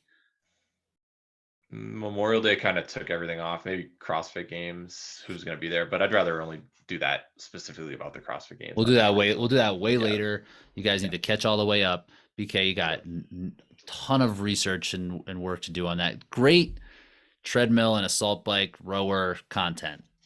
CrossFit Regionals. It's just Okay. endless amount of Lot of static. racing. I'm heading there now. You got to get there. So, yeah, next week I guess we'll talk about what we think about the qualification system leading to next year. Maybe we can just do like a season cap on that. Maybe we'll have a little bit more information too, because they something kind of got leaked out that Matt reported on that they're saying was preliminary, but some of the stuff I'm hearing from the athletes who were in there was kind of like they weren't really looking for feedback. They were kind of telling them that it is what it was going to be. Yeah. So I have thoughts. And then we'll just Sure you do. so we can talk about that next week. And what else? What else we got going on? I don't really. Is there a Savage series coming up? We'll find something to talk about. Of I've got a course. couple fun like filler topics that I've wanted to do for a while, and maybe it'll be a good time. All right. All right. What do we got in the running public this week? I don't know. Kirk's taking reins on the guest invites, so I'm out of the loop right now. Look at you. Just I'm just sitting back. Just outsourcing. I like Yep. that. Smart. I found a guy. You got a guy to help you out. But we finished up our 3-part series of the different training cycle lengths. We did 7, then that 9 to 10, and this is that 14, 15 day cycle. We're talking, it comes out today. Just keep going. I mean, you could do like 30, 60, 1 month. 90 days and then like stretch that. That could be like another 5 or Nick 6 Simmons has episodes. a 30-day cycle, so go for that. Did he try selling? Is that what 20 he's- days is about the biggest I've heard. Triathletes will use a 20-day overload block. Oh no, I'm saying that he's like, set a PR in 30 days type of thing, not an actual cycle. Make Sounds up a very number. Nick Simmons like. Yeah. 38 4-week program to a PR. Damn, that's some magic. He's selling it for like $15 probably. Oh well. The It's like, elixir. that's how it works. It works or none of your money back. Yeah, Yeah. that's interesting. Yeah, at what point is it that it's like, yeah, okay, now you've lost the progression. Probably 14, right? I'll have to check out the episode. Send me the link. I don't do that. Okay, Send it to Matt. send it to Send Matt. it to Matt. Matt, I'll send it to you. Matt, have it send He'll it my share way. it. Yeah. Matt, have it send it my way. There's merit of a 20, but I think it's best for multi-sport. 20. Oh, that seems too long. Fred Clary was saying don't do crazy lifts except once every like 3 weeks or so, right? So, Well, He was one saying rep? that once you've put in a ton of work, if you take yourself to the brink once every 20 days, you can Okay. maintain a high percent of your max. okay. But so The he's talking about fade off. deadlifting. He can deadlift normal sets throughout and then do a massive day once every 3 weeks. Those are all. Yeah, those are also powerlifters who can lift 700 pounds, and Right. it's so taxing. Or guys like us when we're lifting like 315, it's like we're gonna Speak be for yourself. we're gonna be okay. My bad. 405 for BK. Oh, no way. Light. My deadlift is so weak. Shit is light. Not Reinforced even running. mine. Reinforced Running Podcast. We had a holiday, so we took our holiday off time. For you. Nice. Catch us back. Get you back in the routine of things. Memorial Day kind of screws me up, man. Did you see Just Kirk got engaged? I did see that. I got to send him a note. I just saw it and said, great, and just didn't follow up on it. That's Got very himself a exciting. rock. That's very exciting. That TRP elite coming through for that That's right. for Jess on that one. That Patreon money. Big time.